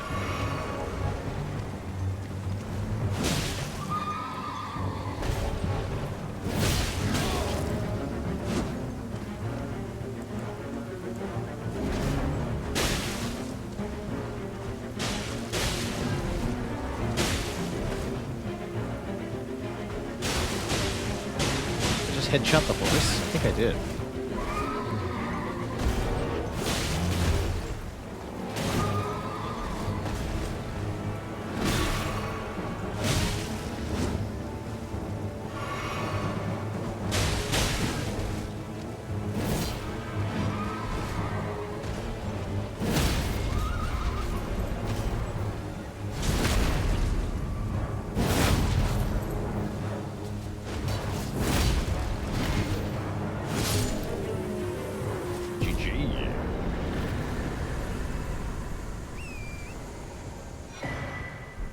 Oh, that's where you get Bloodhound Step. Didn't even have it. I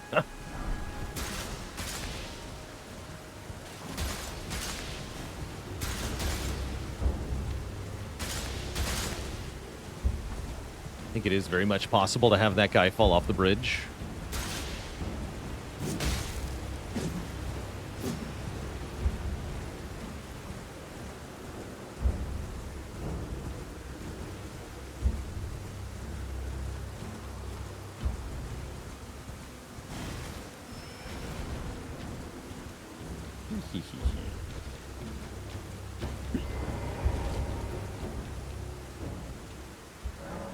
Guess we can snag a couple more levels here. 126. Yes, we did already fight the bell-bearing hunter that's in Caelid. Did not fight the Blackblade Kindred, though. Guess I never got this golden seed either.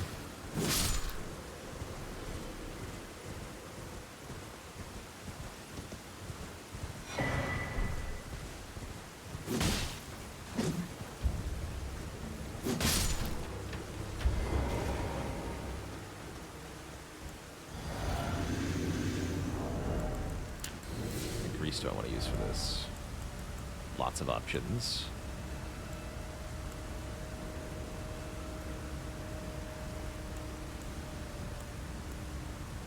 Try the Dragon Bolt grease out, see how that looks.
GG.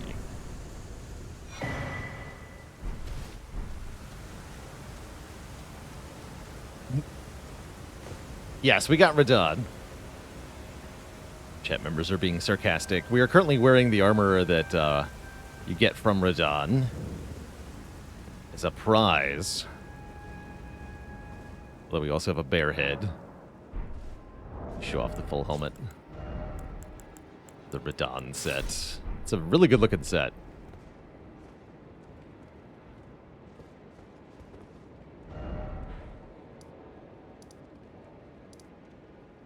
All right. And now...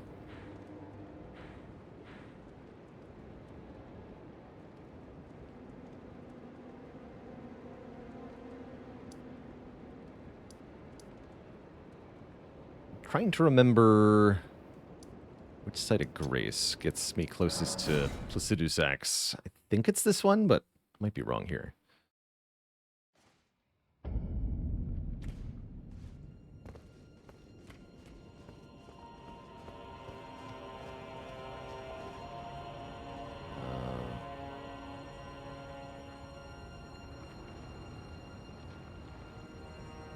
No. No, not here.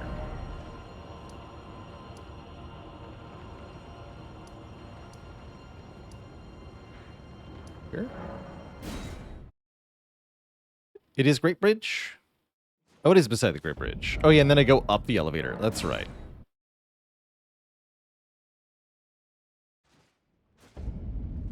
That's right. Or down?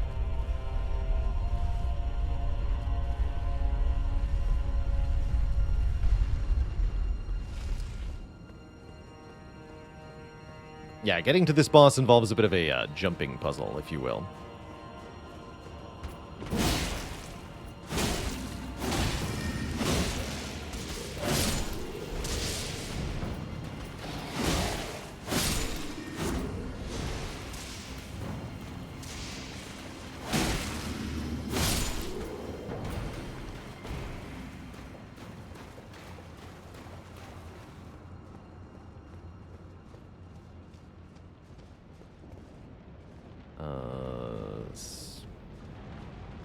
Somewhere around here.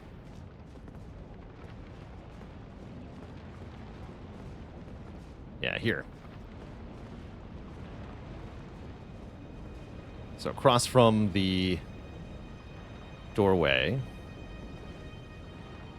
there is a ledge you can drop onto. Wait, not that one. Higher up than that, apparently. Whoops. That's not it. Gravity wins again. Not resetting the elevator wins again. So rip my great rune. That's fine.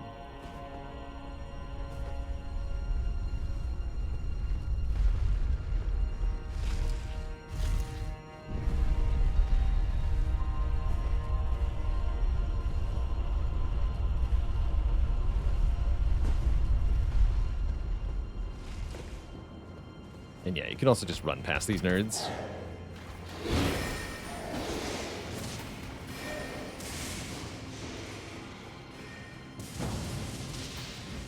So now I've got to figure out where the actual spot is.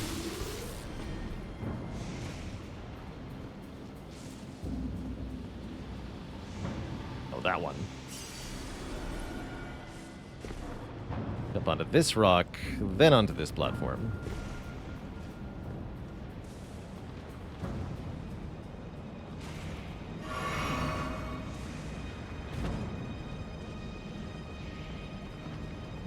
Radahn is Radahn. And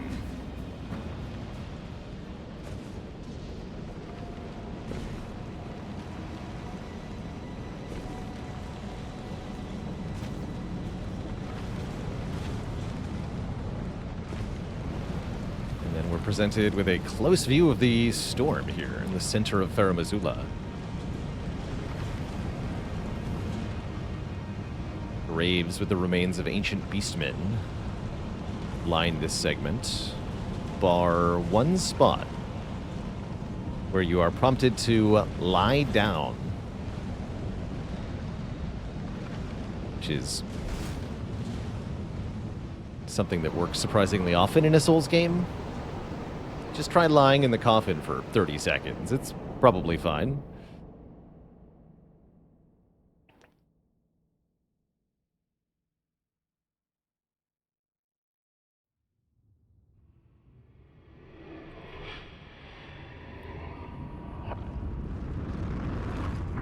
here in these ruins, with sight of time,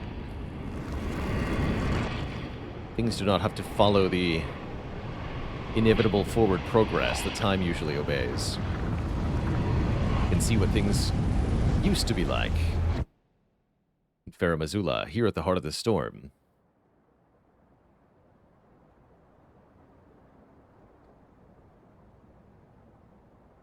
When it was intact.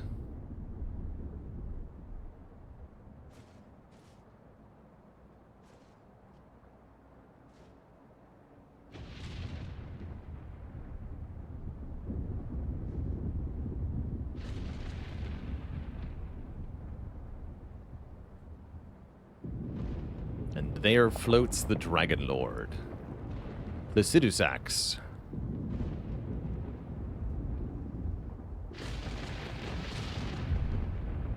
This is after fighting with Bale. You can see the grievous scars on his neck. Some of his heads are even missing. But he remains a Dragonlord regardless.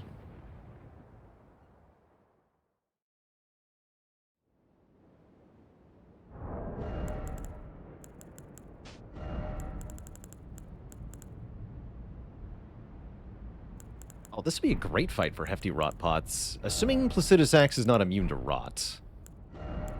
Is this guy immune to rot?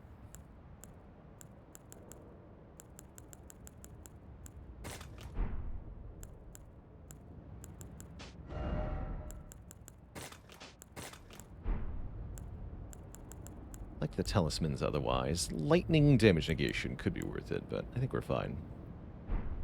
Let's find out. I guess. Guess we will.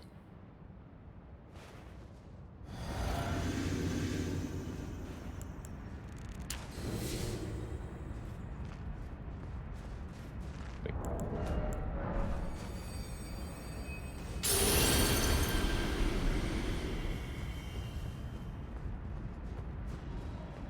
And yeah, this fight's really cool.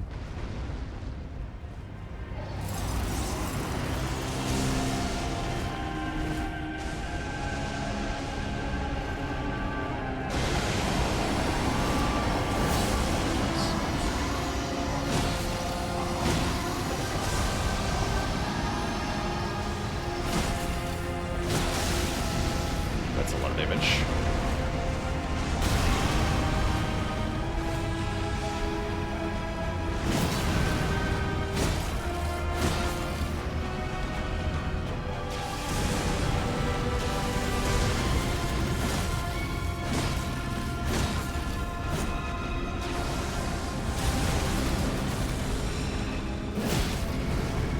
Did I just stance break Placidusax? I don't think I've ever done that. Holy crap.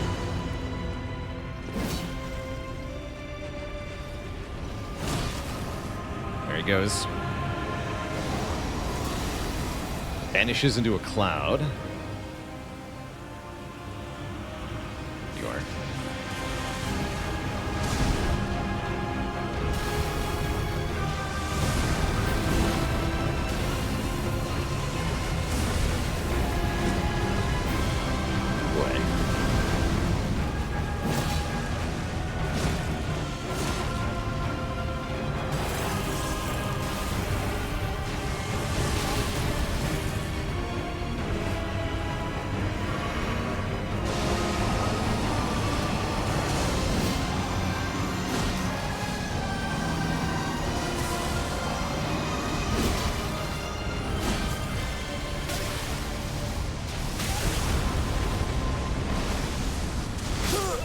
Oh, good hit.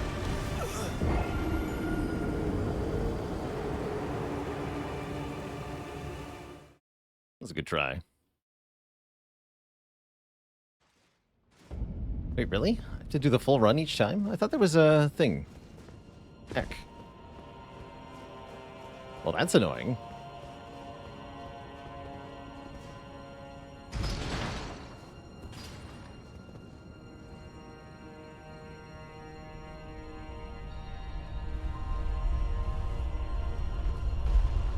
guess I'll send the elevator back up then.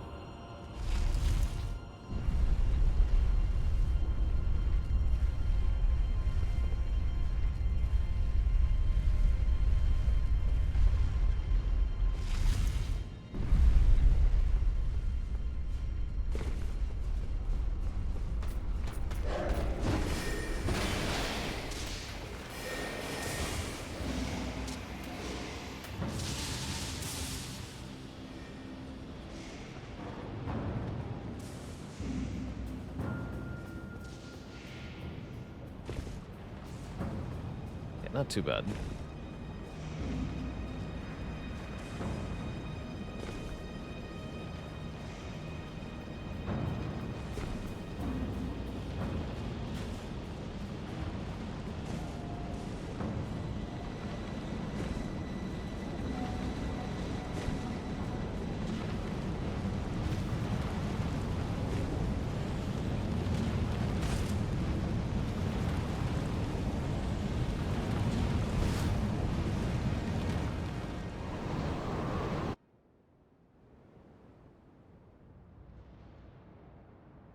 Who needs runes anyway?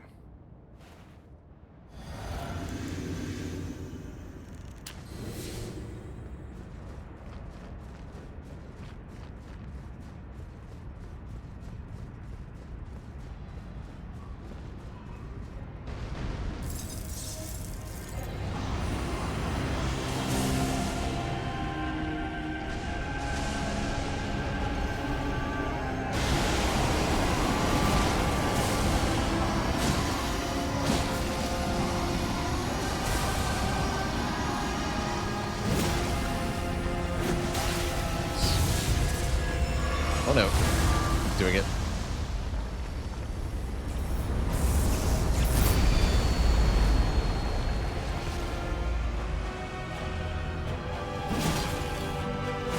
Cool move, man. Everyone agrees.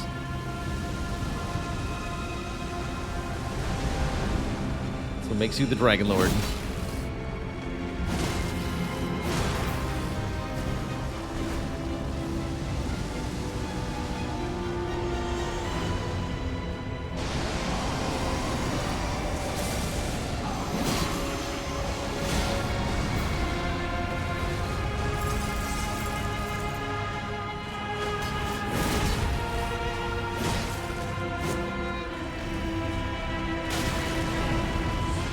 That's not where I am, but you hit me anyway. Good job.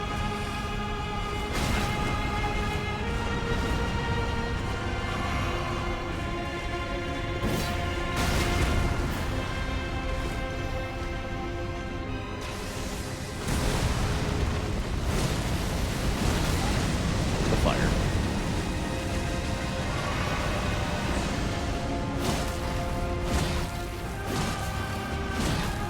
Here's your scaly hide.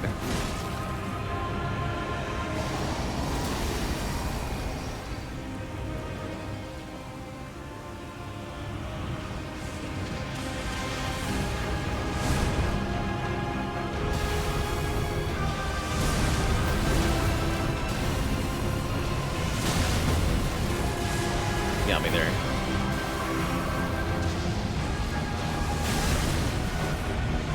Alright, I'll take it, I'll take it.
4 hefty rot pots to apply rot. We did it, though.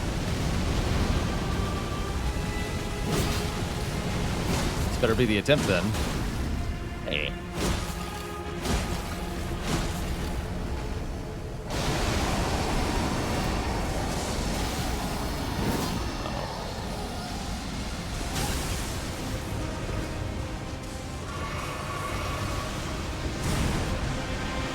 Good try. Oh, it's laser time.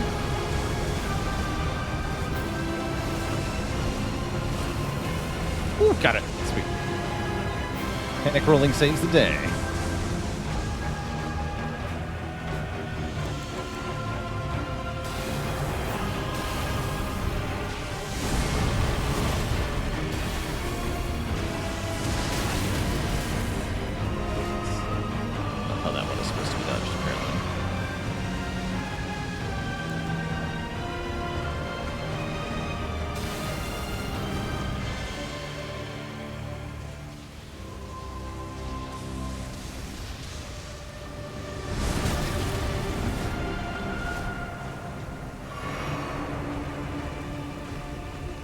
Rotting away, Mr. Dragon. GG. Kind of an anticlimactic end, but great fight. Legend failed. Good times.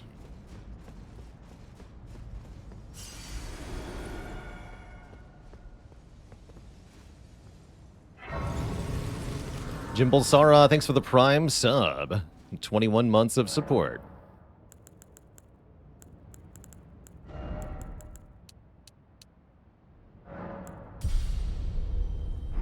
I only need 20k for the last level, level 130.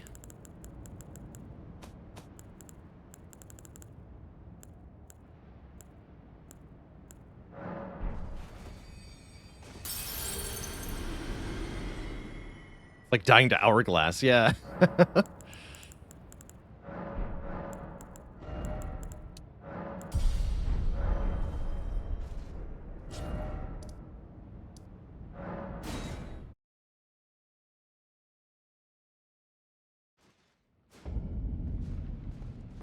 Okay, now we go up from this grace.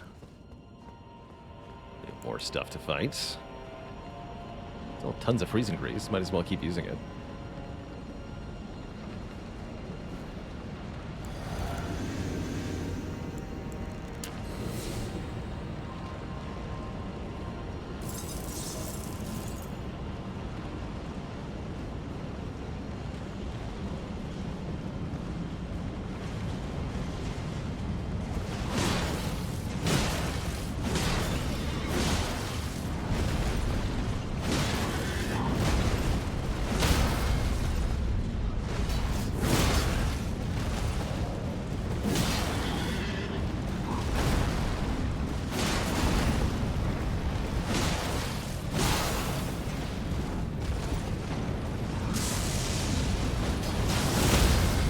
Yeah, nice try, nerd.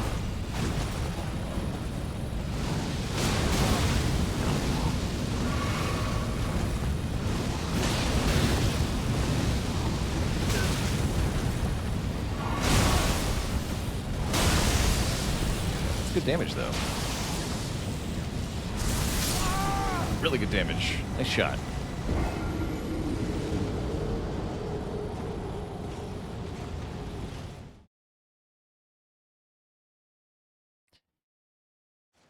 Definitely this part of the game is like a nice, cozy pace after the Radahn fight, for sure. For sure. Although we're about to have a fight that will take me, I'm sure, more than one try.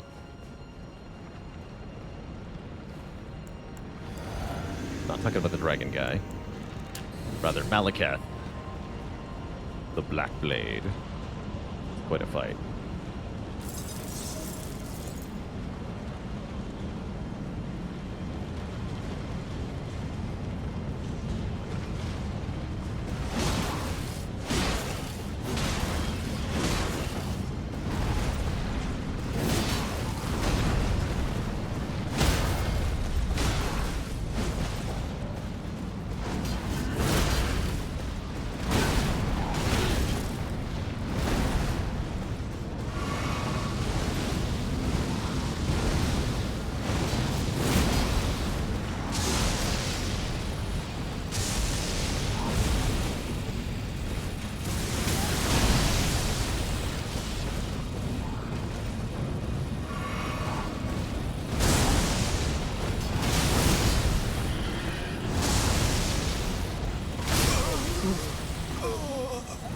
guy's actually quite tough, too.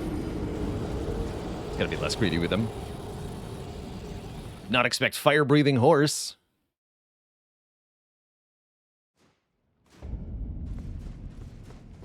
Cool part about this last bit is because of the way the DLC did leveling, and since we didn't actually gain many rune levels in the DLC, we're not over-leveled or overpowered for the endgame here.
We get the malformed dragon set for killing that guy. He's not required. You can just run past him to the boss door for Maliketh if you want to.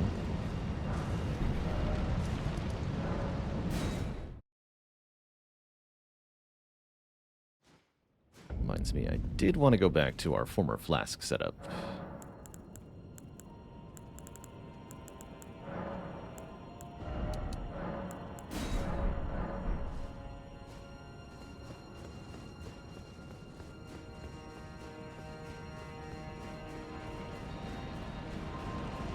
And now for the main attraction.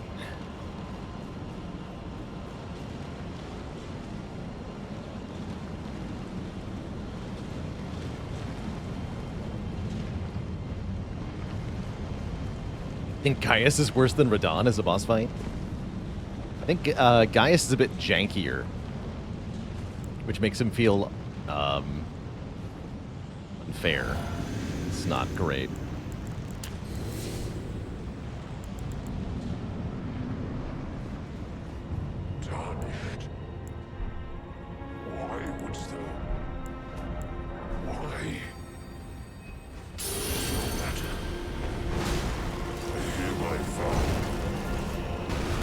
Oh yeah, everything feels really slow after Radahn, that's for sure.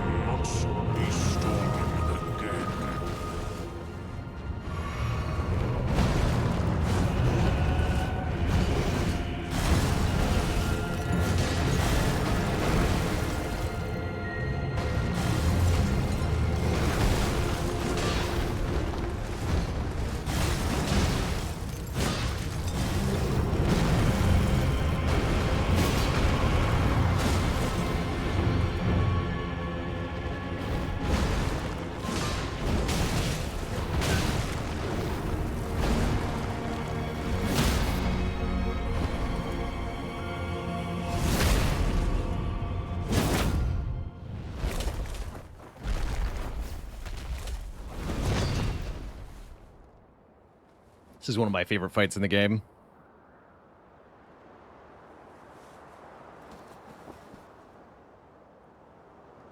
Oh, death. Become my blade once more.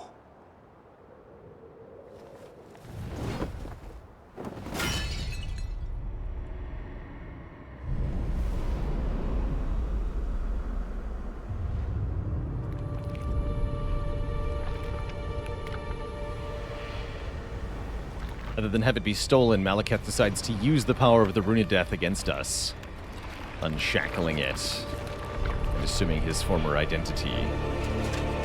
Black Blade.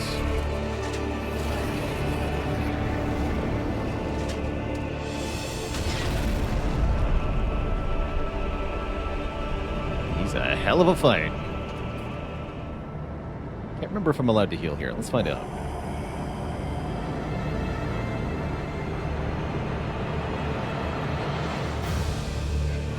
Where is he? There he is.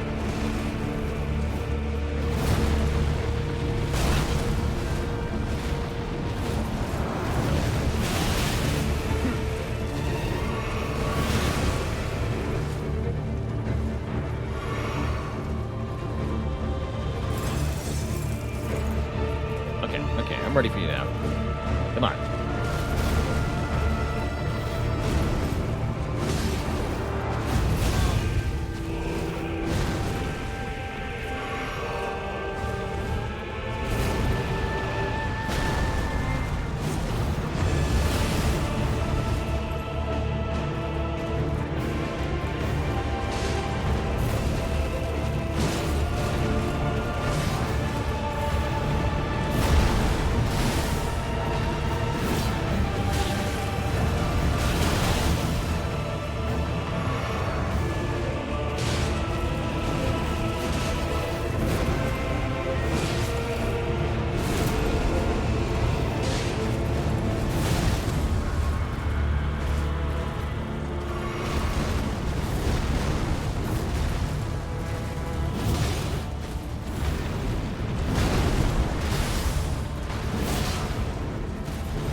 GG. The Golden Order cannot be restored. Legend. Failed.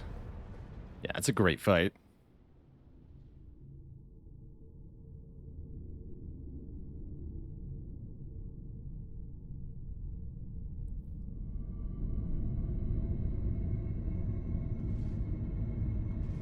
And now we're able to take the Rune of Death from Maliketh.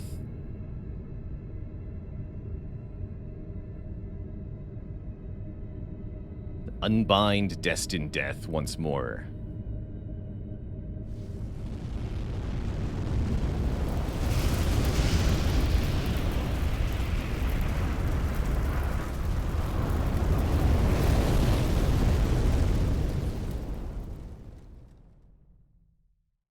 So the world can be born The anew. rune of death is unbound.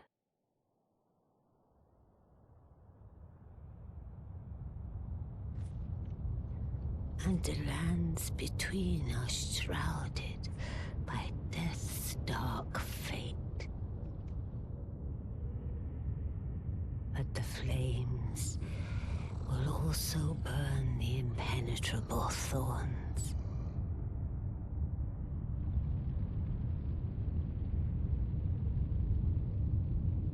Farewell it is then. Farewell it is. To a glorious playthrough of this You'll game. be Elden Lord yet.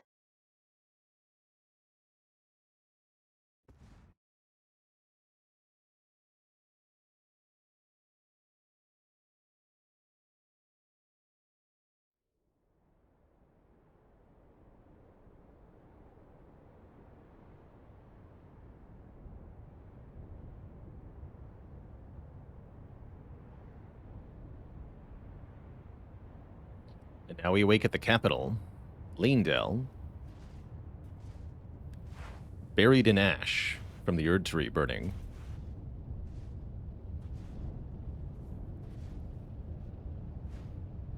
It's time to once more return thorns have been burned. Now we may sit the throne of Elden Lord.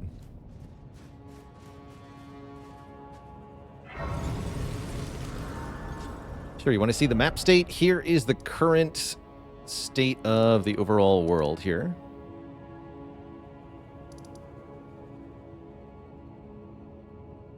Don't think we got every site of grace, but we got quite a few of them. Didn't do every dungeon and every boss. Just most of them. And then the DLC map looks like this.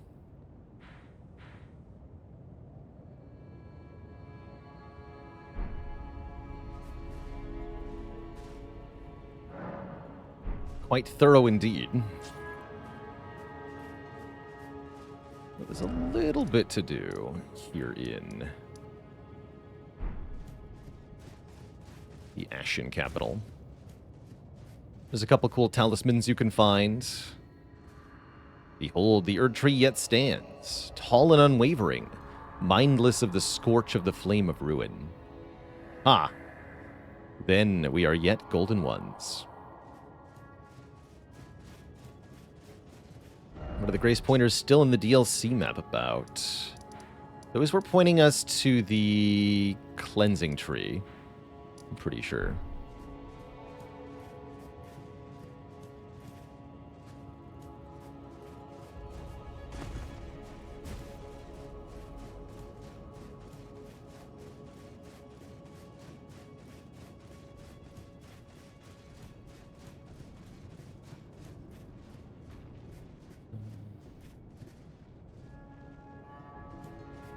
Looking for something. I'm not quite sure where it is, though.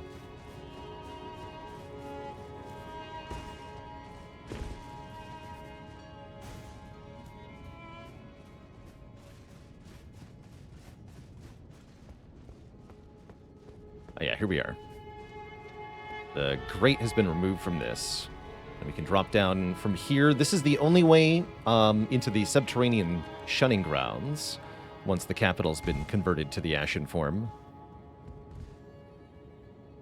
We do a series of drop downs here. If we nail the third one, we can get this item finally. We saw a long time ago. Crimson Amber Medallion +2 is what that is. We actually have the better version of that already, so that was worthless. I thought that was the Erdtree's favor. Maybe that's the one that's by the triple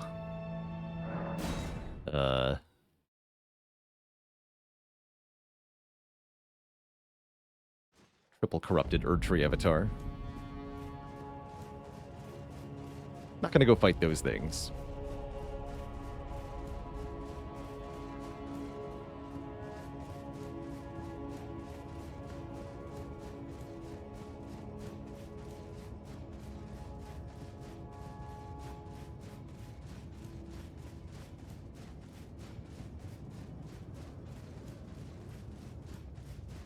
I think there's also a big gargoyle you can fight somewhere around here.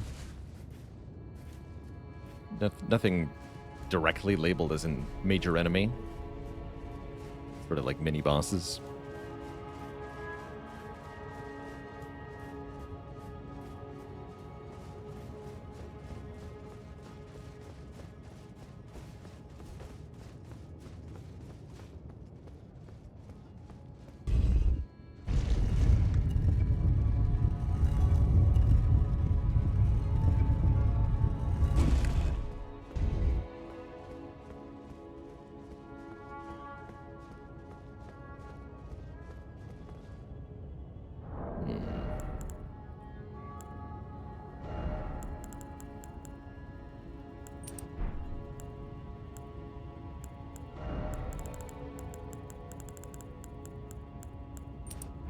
Let's go with those.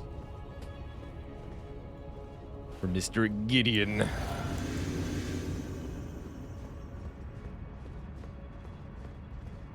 Ah, I knew you'd come to stand before the Elden Ring, to become Elden Lord. What a sad state of affairs.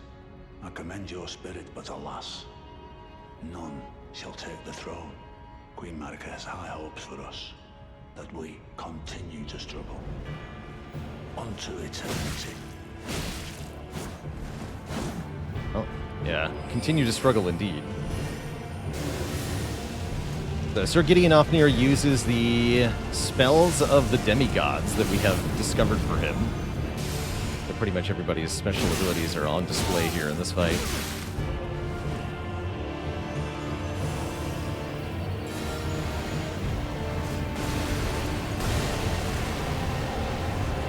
Including Melania's, as you can see.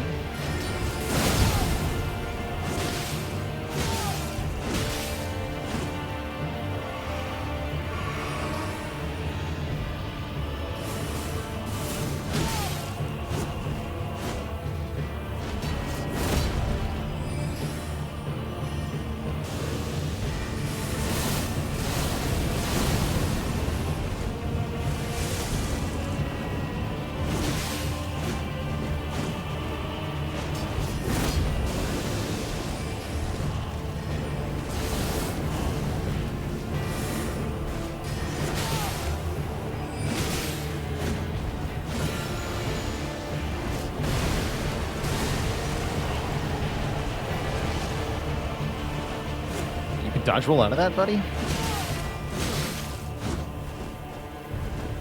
I know in my Nice try, bud.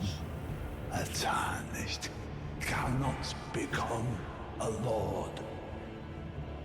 Not even you. A man cannot kill a god.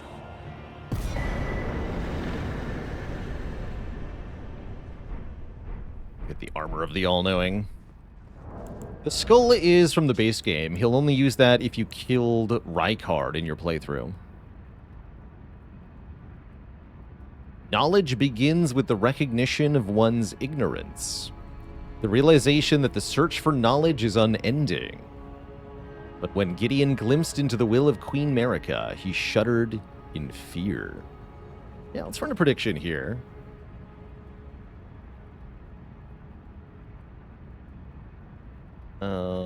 Game finished below at 700 deaths or fewer. Question mark. Yeah.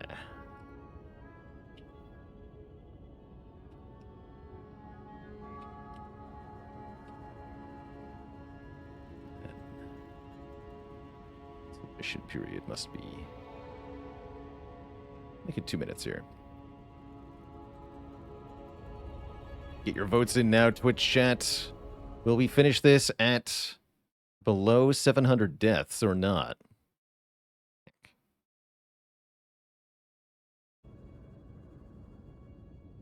Currently at 696.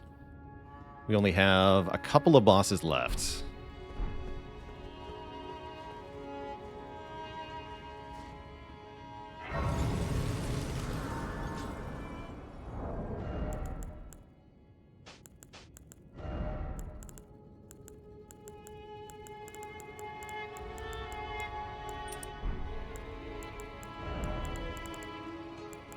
Section.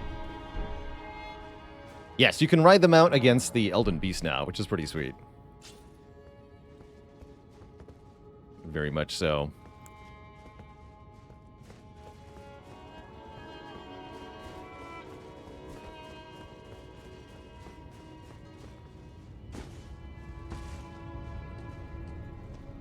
And that's when I fell to my death. 4 times in a row. Instantly.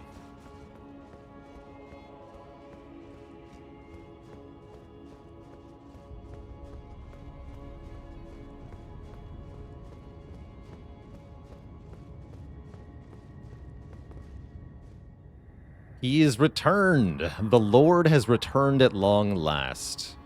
Our very first Lord to brandish the Elden Ring once more. Ominous.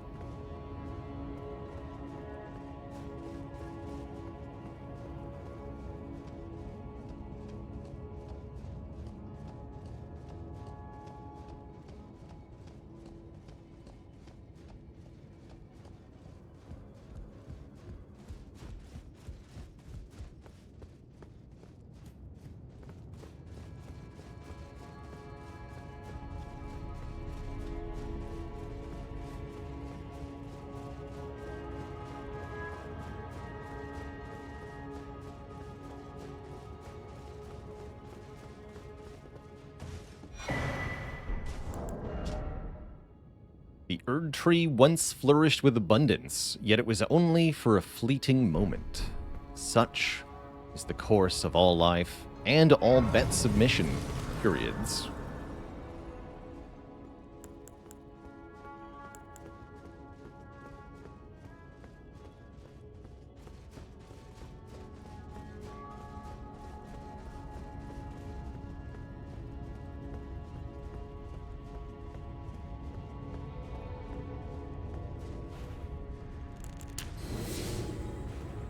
Can summon Nefeli Lu for this, I believe.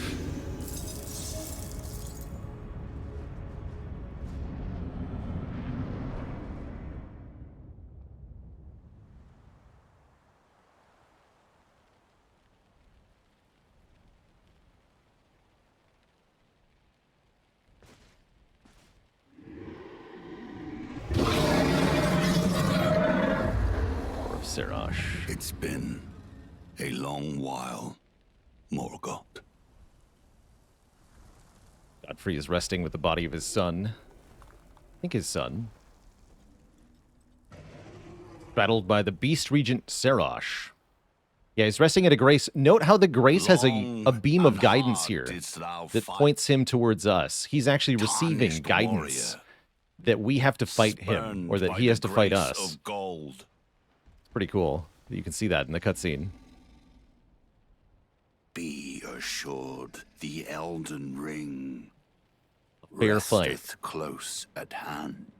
With the title of Elden Lord up for whoever wins the battle.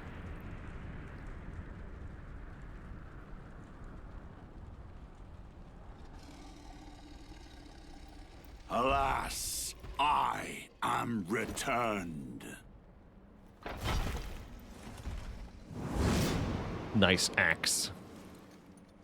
To be granted audience once more. Name it's a colossal weapon.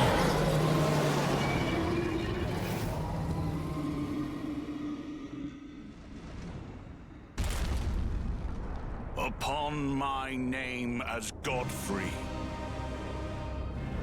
the first Elden Lord.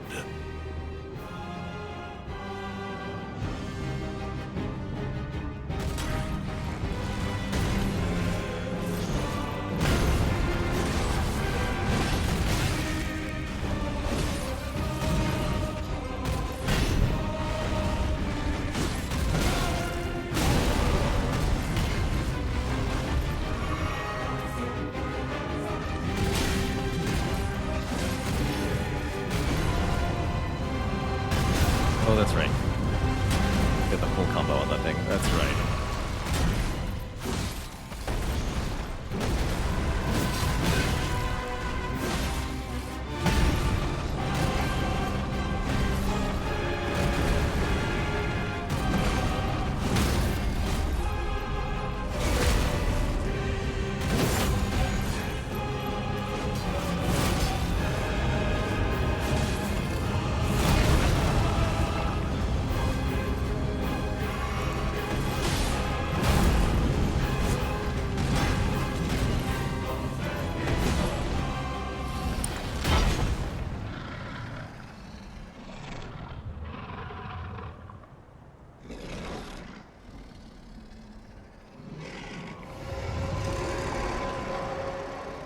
That will be all.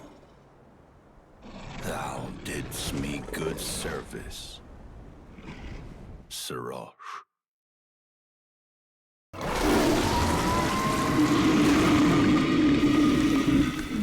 Time for unrestrained violent impulses.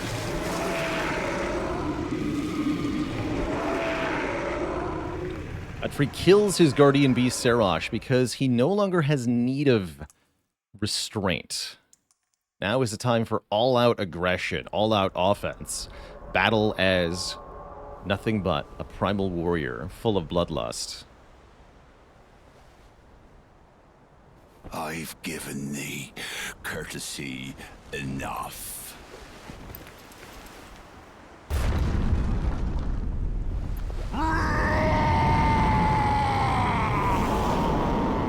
Armor, weapons, these are tools of the weak. Bare hands is all he needs.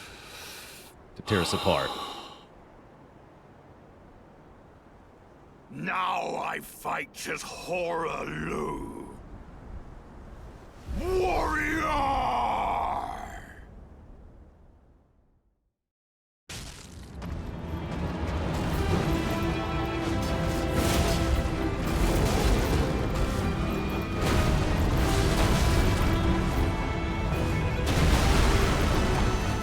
It's like the whole arena that gets hit there.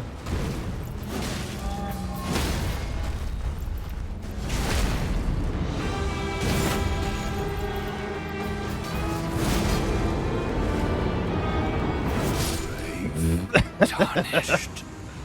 Nope. Thy strength befits a crown. Easy peasy.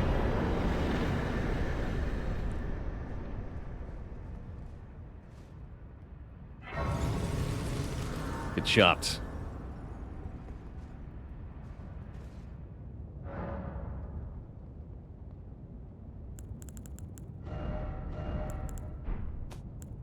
All right, really like the... This is Freya's greatsword, by the way. This is a weapon from the DLC. It's pretty sweet. Curved greatsword. Great damage output. But for our next opponent, we're going to need to rely on something a little bit more basic. The old bonk stick. I'll still use Lion's Claw, though, because it's sweet.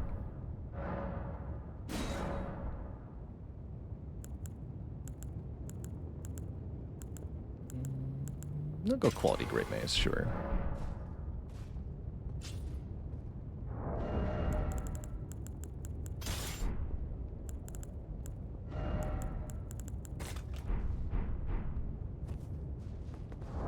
And then we're gonna want holy damage reduction for sure is easier. Use the Golden Braid. All right.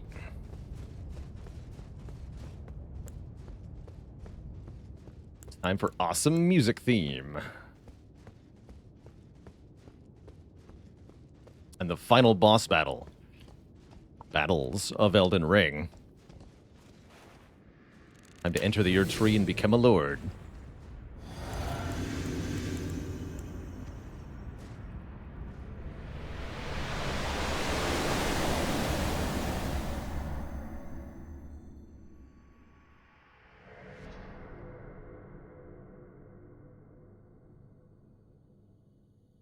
Here we find the body of Marika, suspended in the air, still host to the Elden Ring, or what remains of it.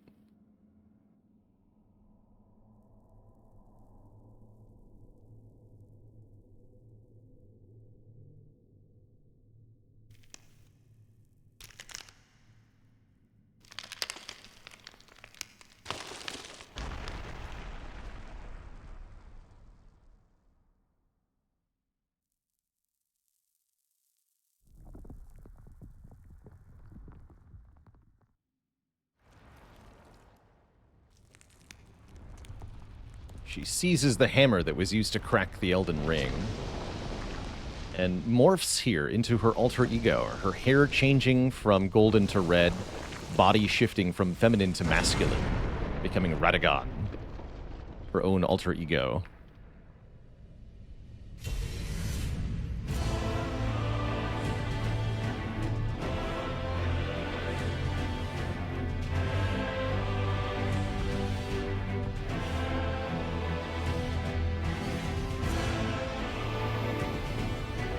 Elden Ring glows from within him.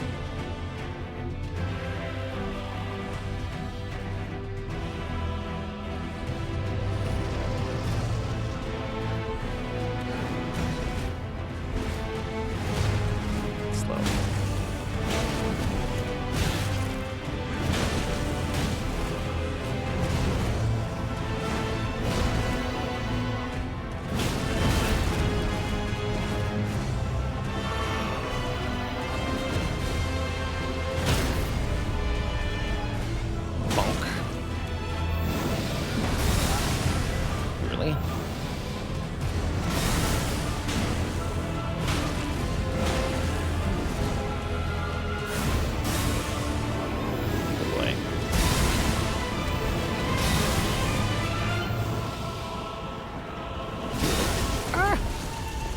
Fully resisted a lot of work there.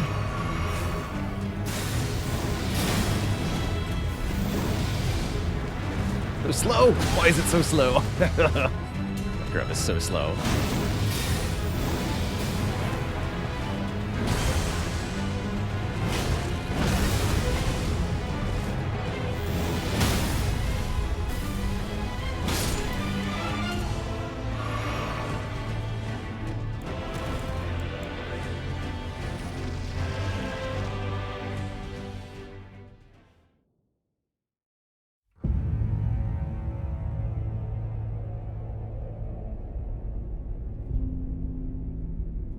So with the corporeal form of Radahn destroyed, the Elden Ring is unbound. We once read that the Elden Ring took the form of a beast when it first came to the lands between. And I guess with no one left to contain it, that's the form it resumes. The Elden Ring itself corporealizes, you could call it, into, well, this.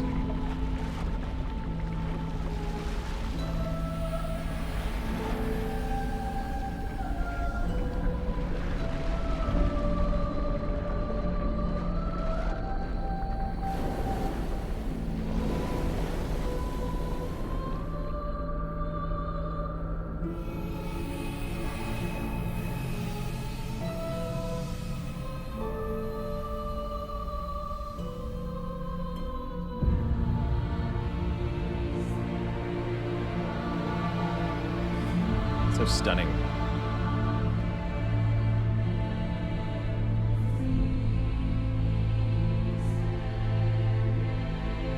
Cool sword, but have you considered I have a horse?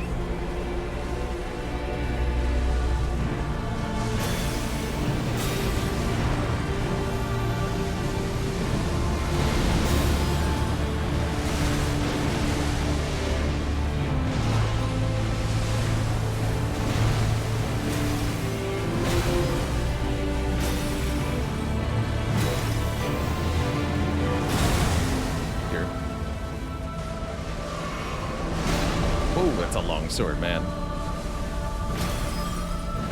Definitely easier to get close to it and hit it. Normally, closing distance with the boss is a difficult part of this fight. This move as well is normally a little tough to avoid. You gotta jump over the ring. Of course, I imagine it's pretty easy. Yeah, yeah, that's not hard at all.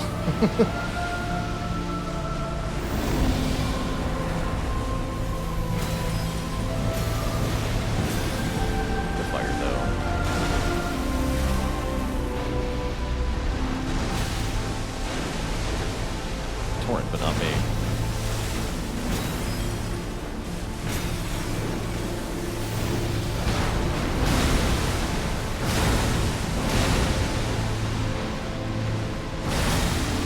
Oh, diagonal slash through the air, nice.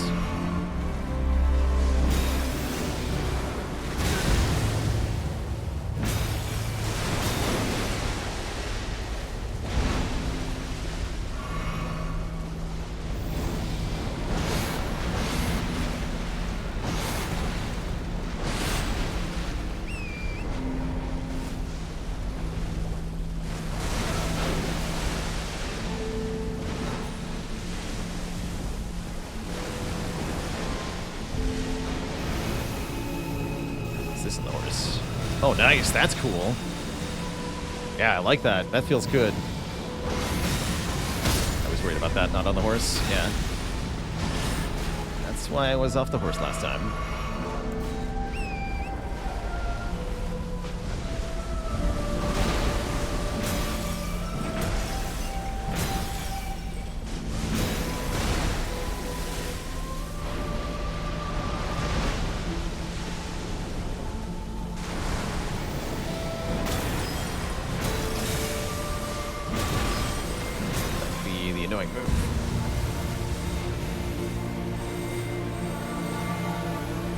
Me around? What? That's weird. That's very weird. What is going on? Hello? And Elden Beast is just like chilling the whole time. Okay. cool with it. Let's do this.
GG.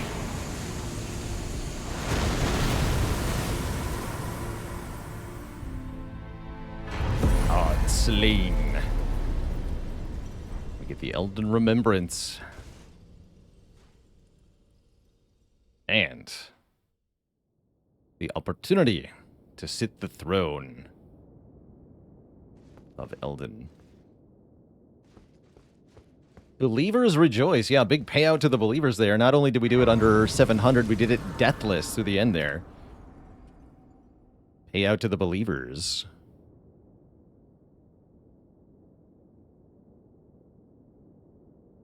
It's finally over. And Typhul with the powers there by joining the illustrious list of channel cuties. All hail Twitch chat. We got a new cutie on the list. Let me get you added right away, Typhul.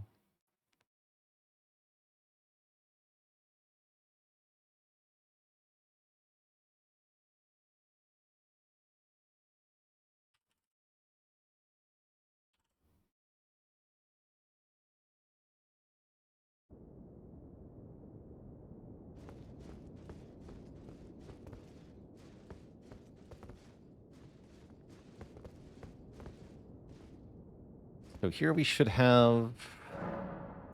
Yeah, we have the generic ending. We can use the Mending Rune of the Death Prince, the Mending Rune of the Fell Curse, or we can summon Ranni. I guess I'll put this one up to a poll. Twitch chat, what ending should we do from here? Since we didn't get any new endings with the DLC. Which ending? Ranni, Age of Stars. Yeah, Age of Death.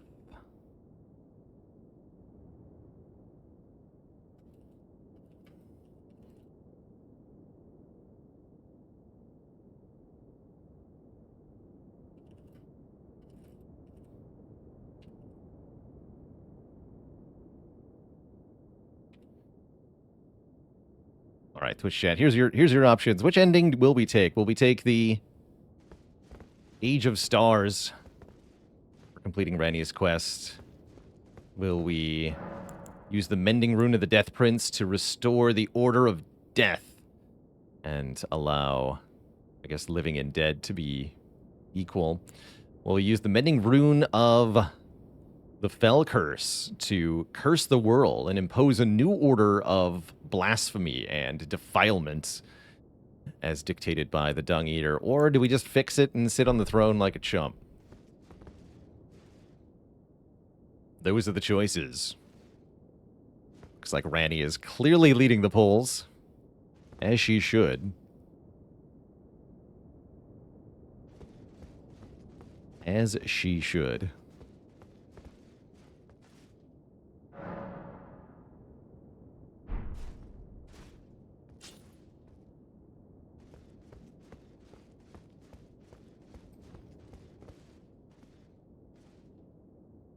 Yeah, the Ranni ending is one of my favorite cutscenes. The Frenzied Flame is also a really good one, as far as cool cutscenes, but yeah, I like Age of Stars just fine. Surprising popularity for the Dung Eater here. Alright, we'll summon a Ranni.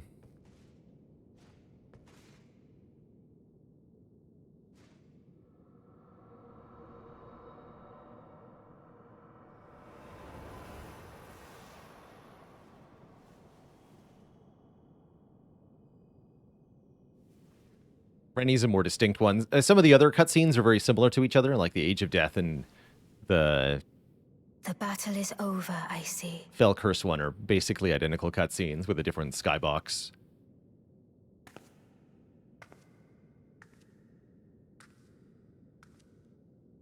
Oh, no, we summoned her. Heck.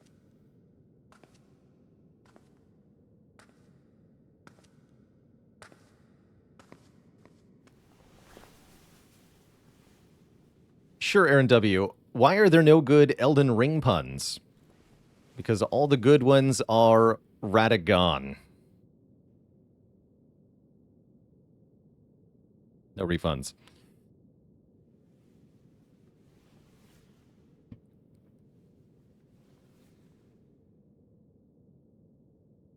I do solemnly swear to every living being and every living soul. To make him pay for that joke. Now cometh the age of the stars. Oh. 1,000-year voyage under the wisdom of the moon. Here beginneth the chill night that encompasses all.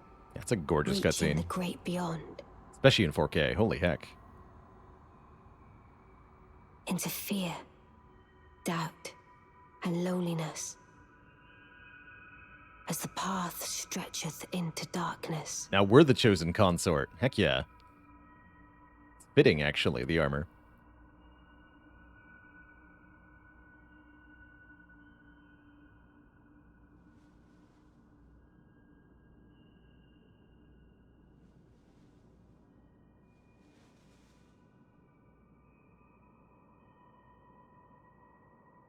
Well then, shall we?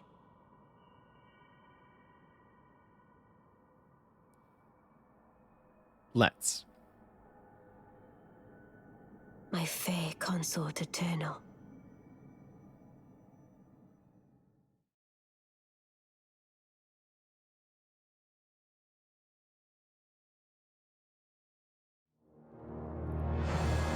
That Twitch chat was Elden Ring.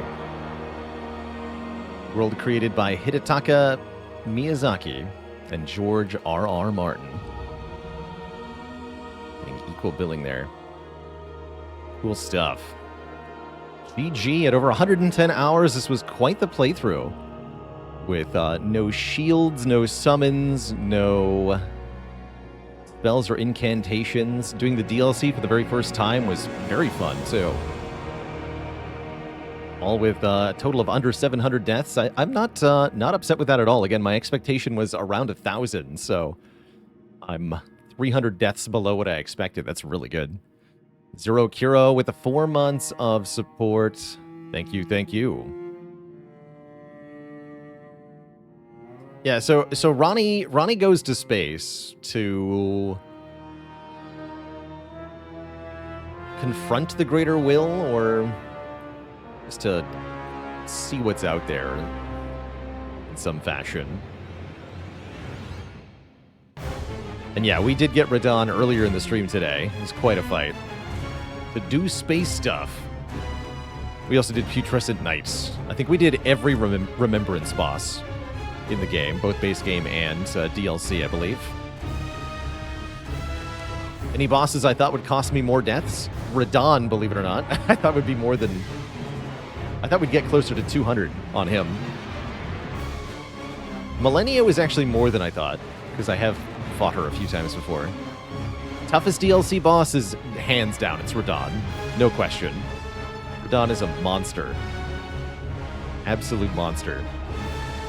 Yeah, my favorite DLC boss was Bale. I think Bale might be my favorite boss in all of Elden Ring now. Really, really love that fight.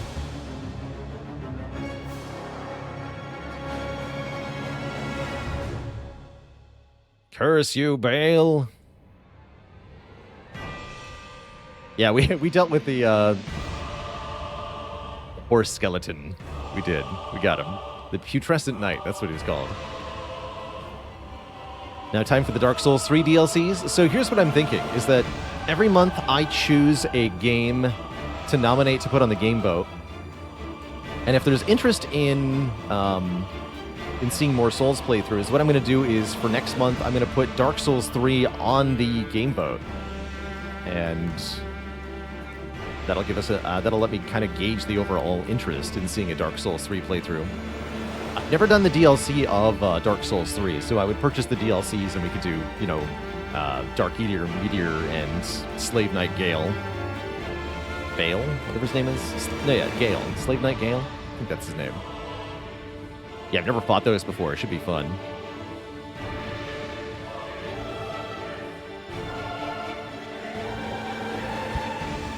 But how long ago was he a pre-putrescent knight? That's great. And yeah, I haven't done Frida either. That's right. I have not.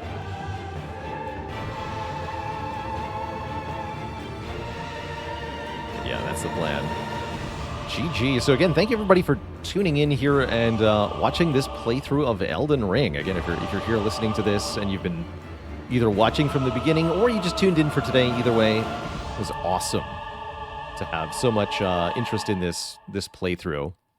This was something that I was intending to do on my own anyway, so to be able to share it with everybody is extra special. It was a fun time.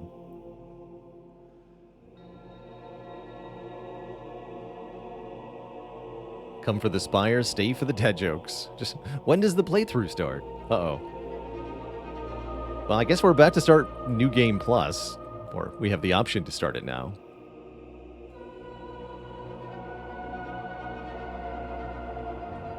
That said, I'm not intending to do New Game Cycle. If I find the invisible bridge, I sure didn't find whatever that is. No, I did not find any invisible bridges in the DLC. I'm sure there's a number of things we did not discover in the DLC. Which is all the better. It gives me more to discover and enjoy if I do a subsequent playthrough. And yeah, I would say open season on spoilers now. I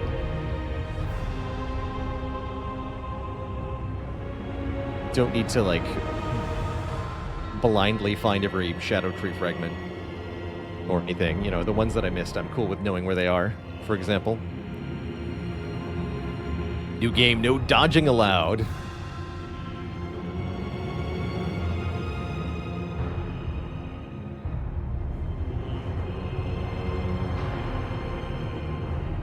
Was my opinion on Midra, the Frenzied Flame guy? That was okay. Definitely some cool, like, human swordsman combat going on there. Lots of big AoEs that you have to dodge, too.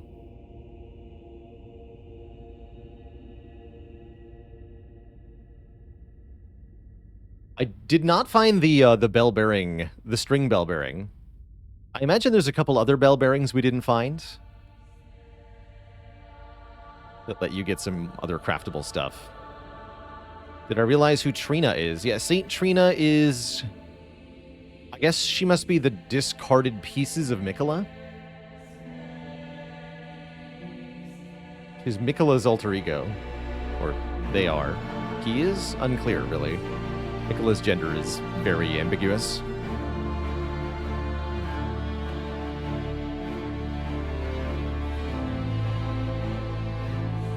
We are going to keep the stream going. We're going to be doing some Slay the Spire in the second half of stream once the credits finish rolling here. Just chilling and talking with people until they're over, though. Did I learn that the Horn Scent stuffed shamans in jars to turn them into saints? No, we found prisoners being stuffed into jars.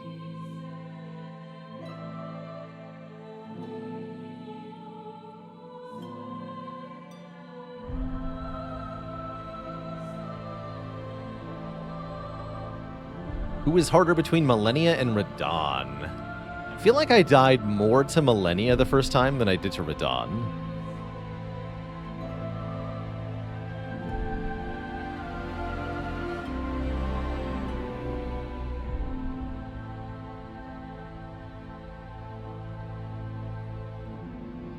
Millennia has the whole 2 full health bars thing going for her. The staggerable poise, though. I don't know. Yes, we revisited Ymir after killing the Motherfinger. There was a little fight there. We fought Ymir.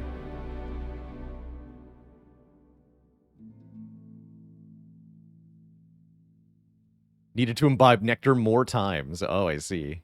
Just keep drinking and dying. Well, we might be able to go do that right now, then, actually. See if he's down there.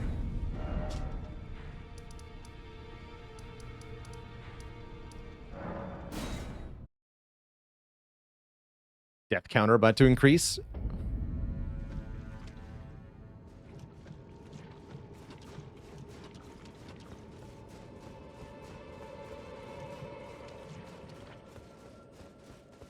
Oh no, he's super dead. There's something here, though. What is this? St. Trina's Blossom. It's a helmet?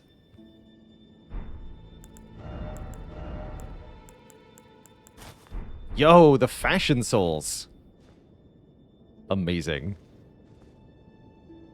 A proper hair accessory for the ladies, or anyone who wants a flower in their hair.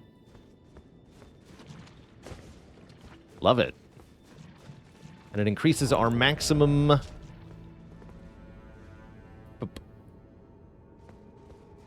P. Not very much, though. Hippie souls, yeah.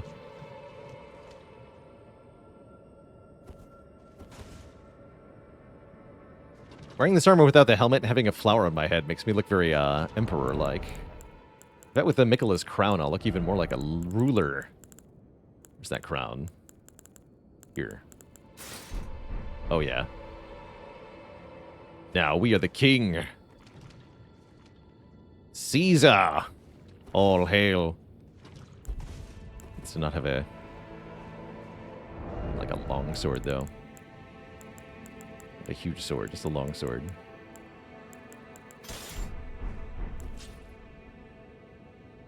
A fancier long sword. Yeah. That's the weapon of a king.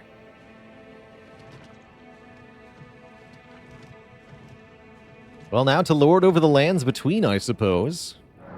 This does bring our playthrough of Elden Ring to a full and complete finish. Pretty heckin' cool. What was the final time here? We're at, 115? 116 hours of play, which is substantially less than my first playthrough of just the base game, which clocked in at, I think, 150 hours to explore this whole heckin' world. What a huge game. Just enormous. Very cool. Well, I guess it's time to say farewell to the lands between. And hello to the Spire.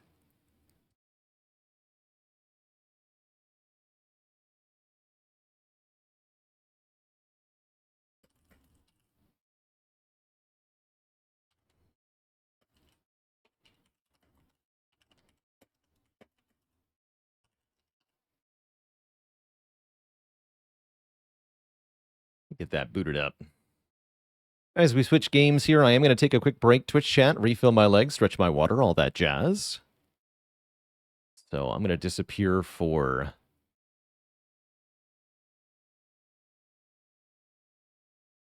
5 or so minutes. Oops. And upon my return, we'll play the Spire. Yeah, Miyazaki said Elden Ring isn't even his ideal RPG. I am very curious what his ideal might look like in that case.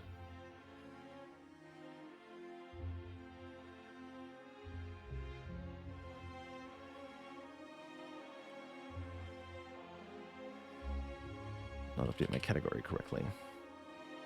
There we go.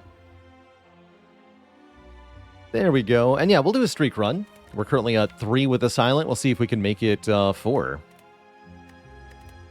But before that happens, like I said, it's time for a break, Twitch chat. So I'll be back in a bit. Don't go nowhere.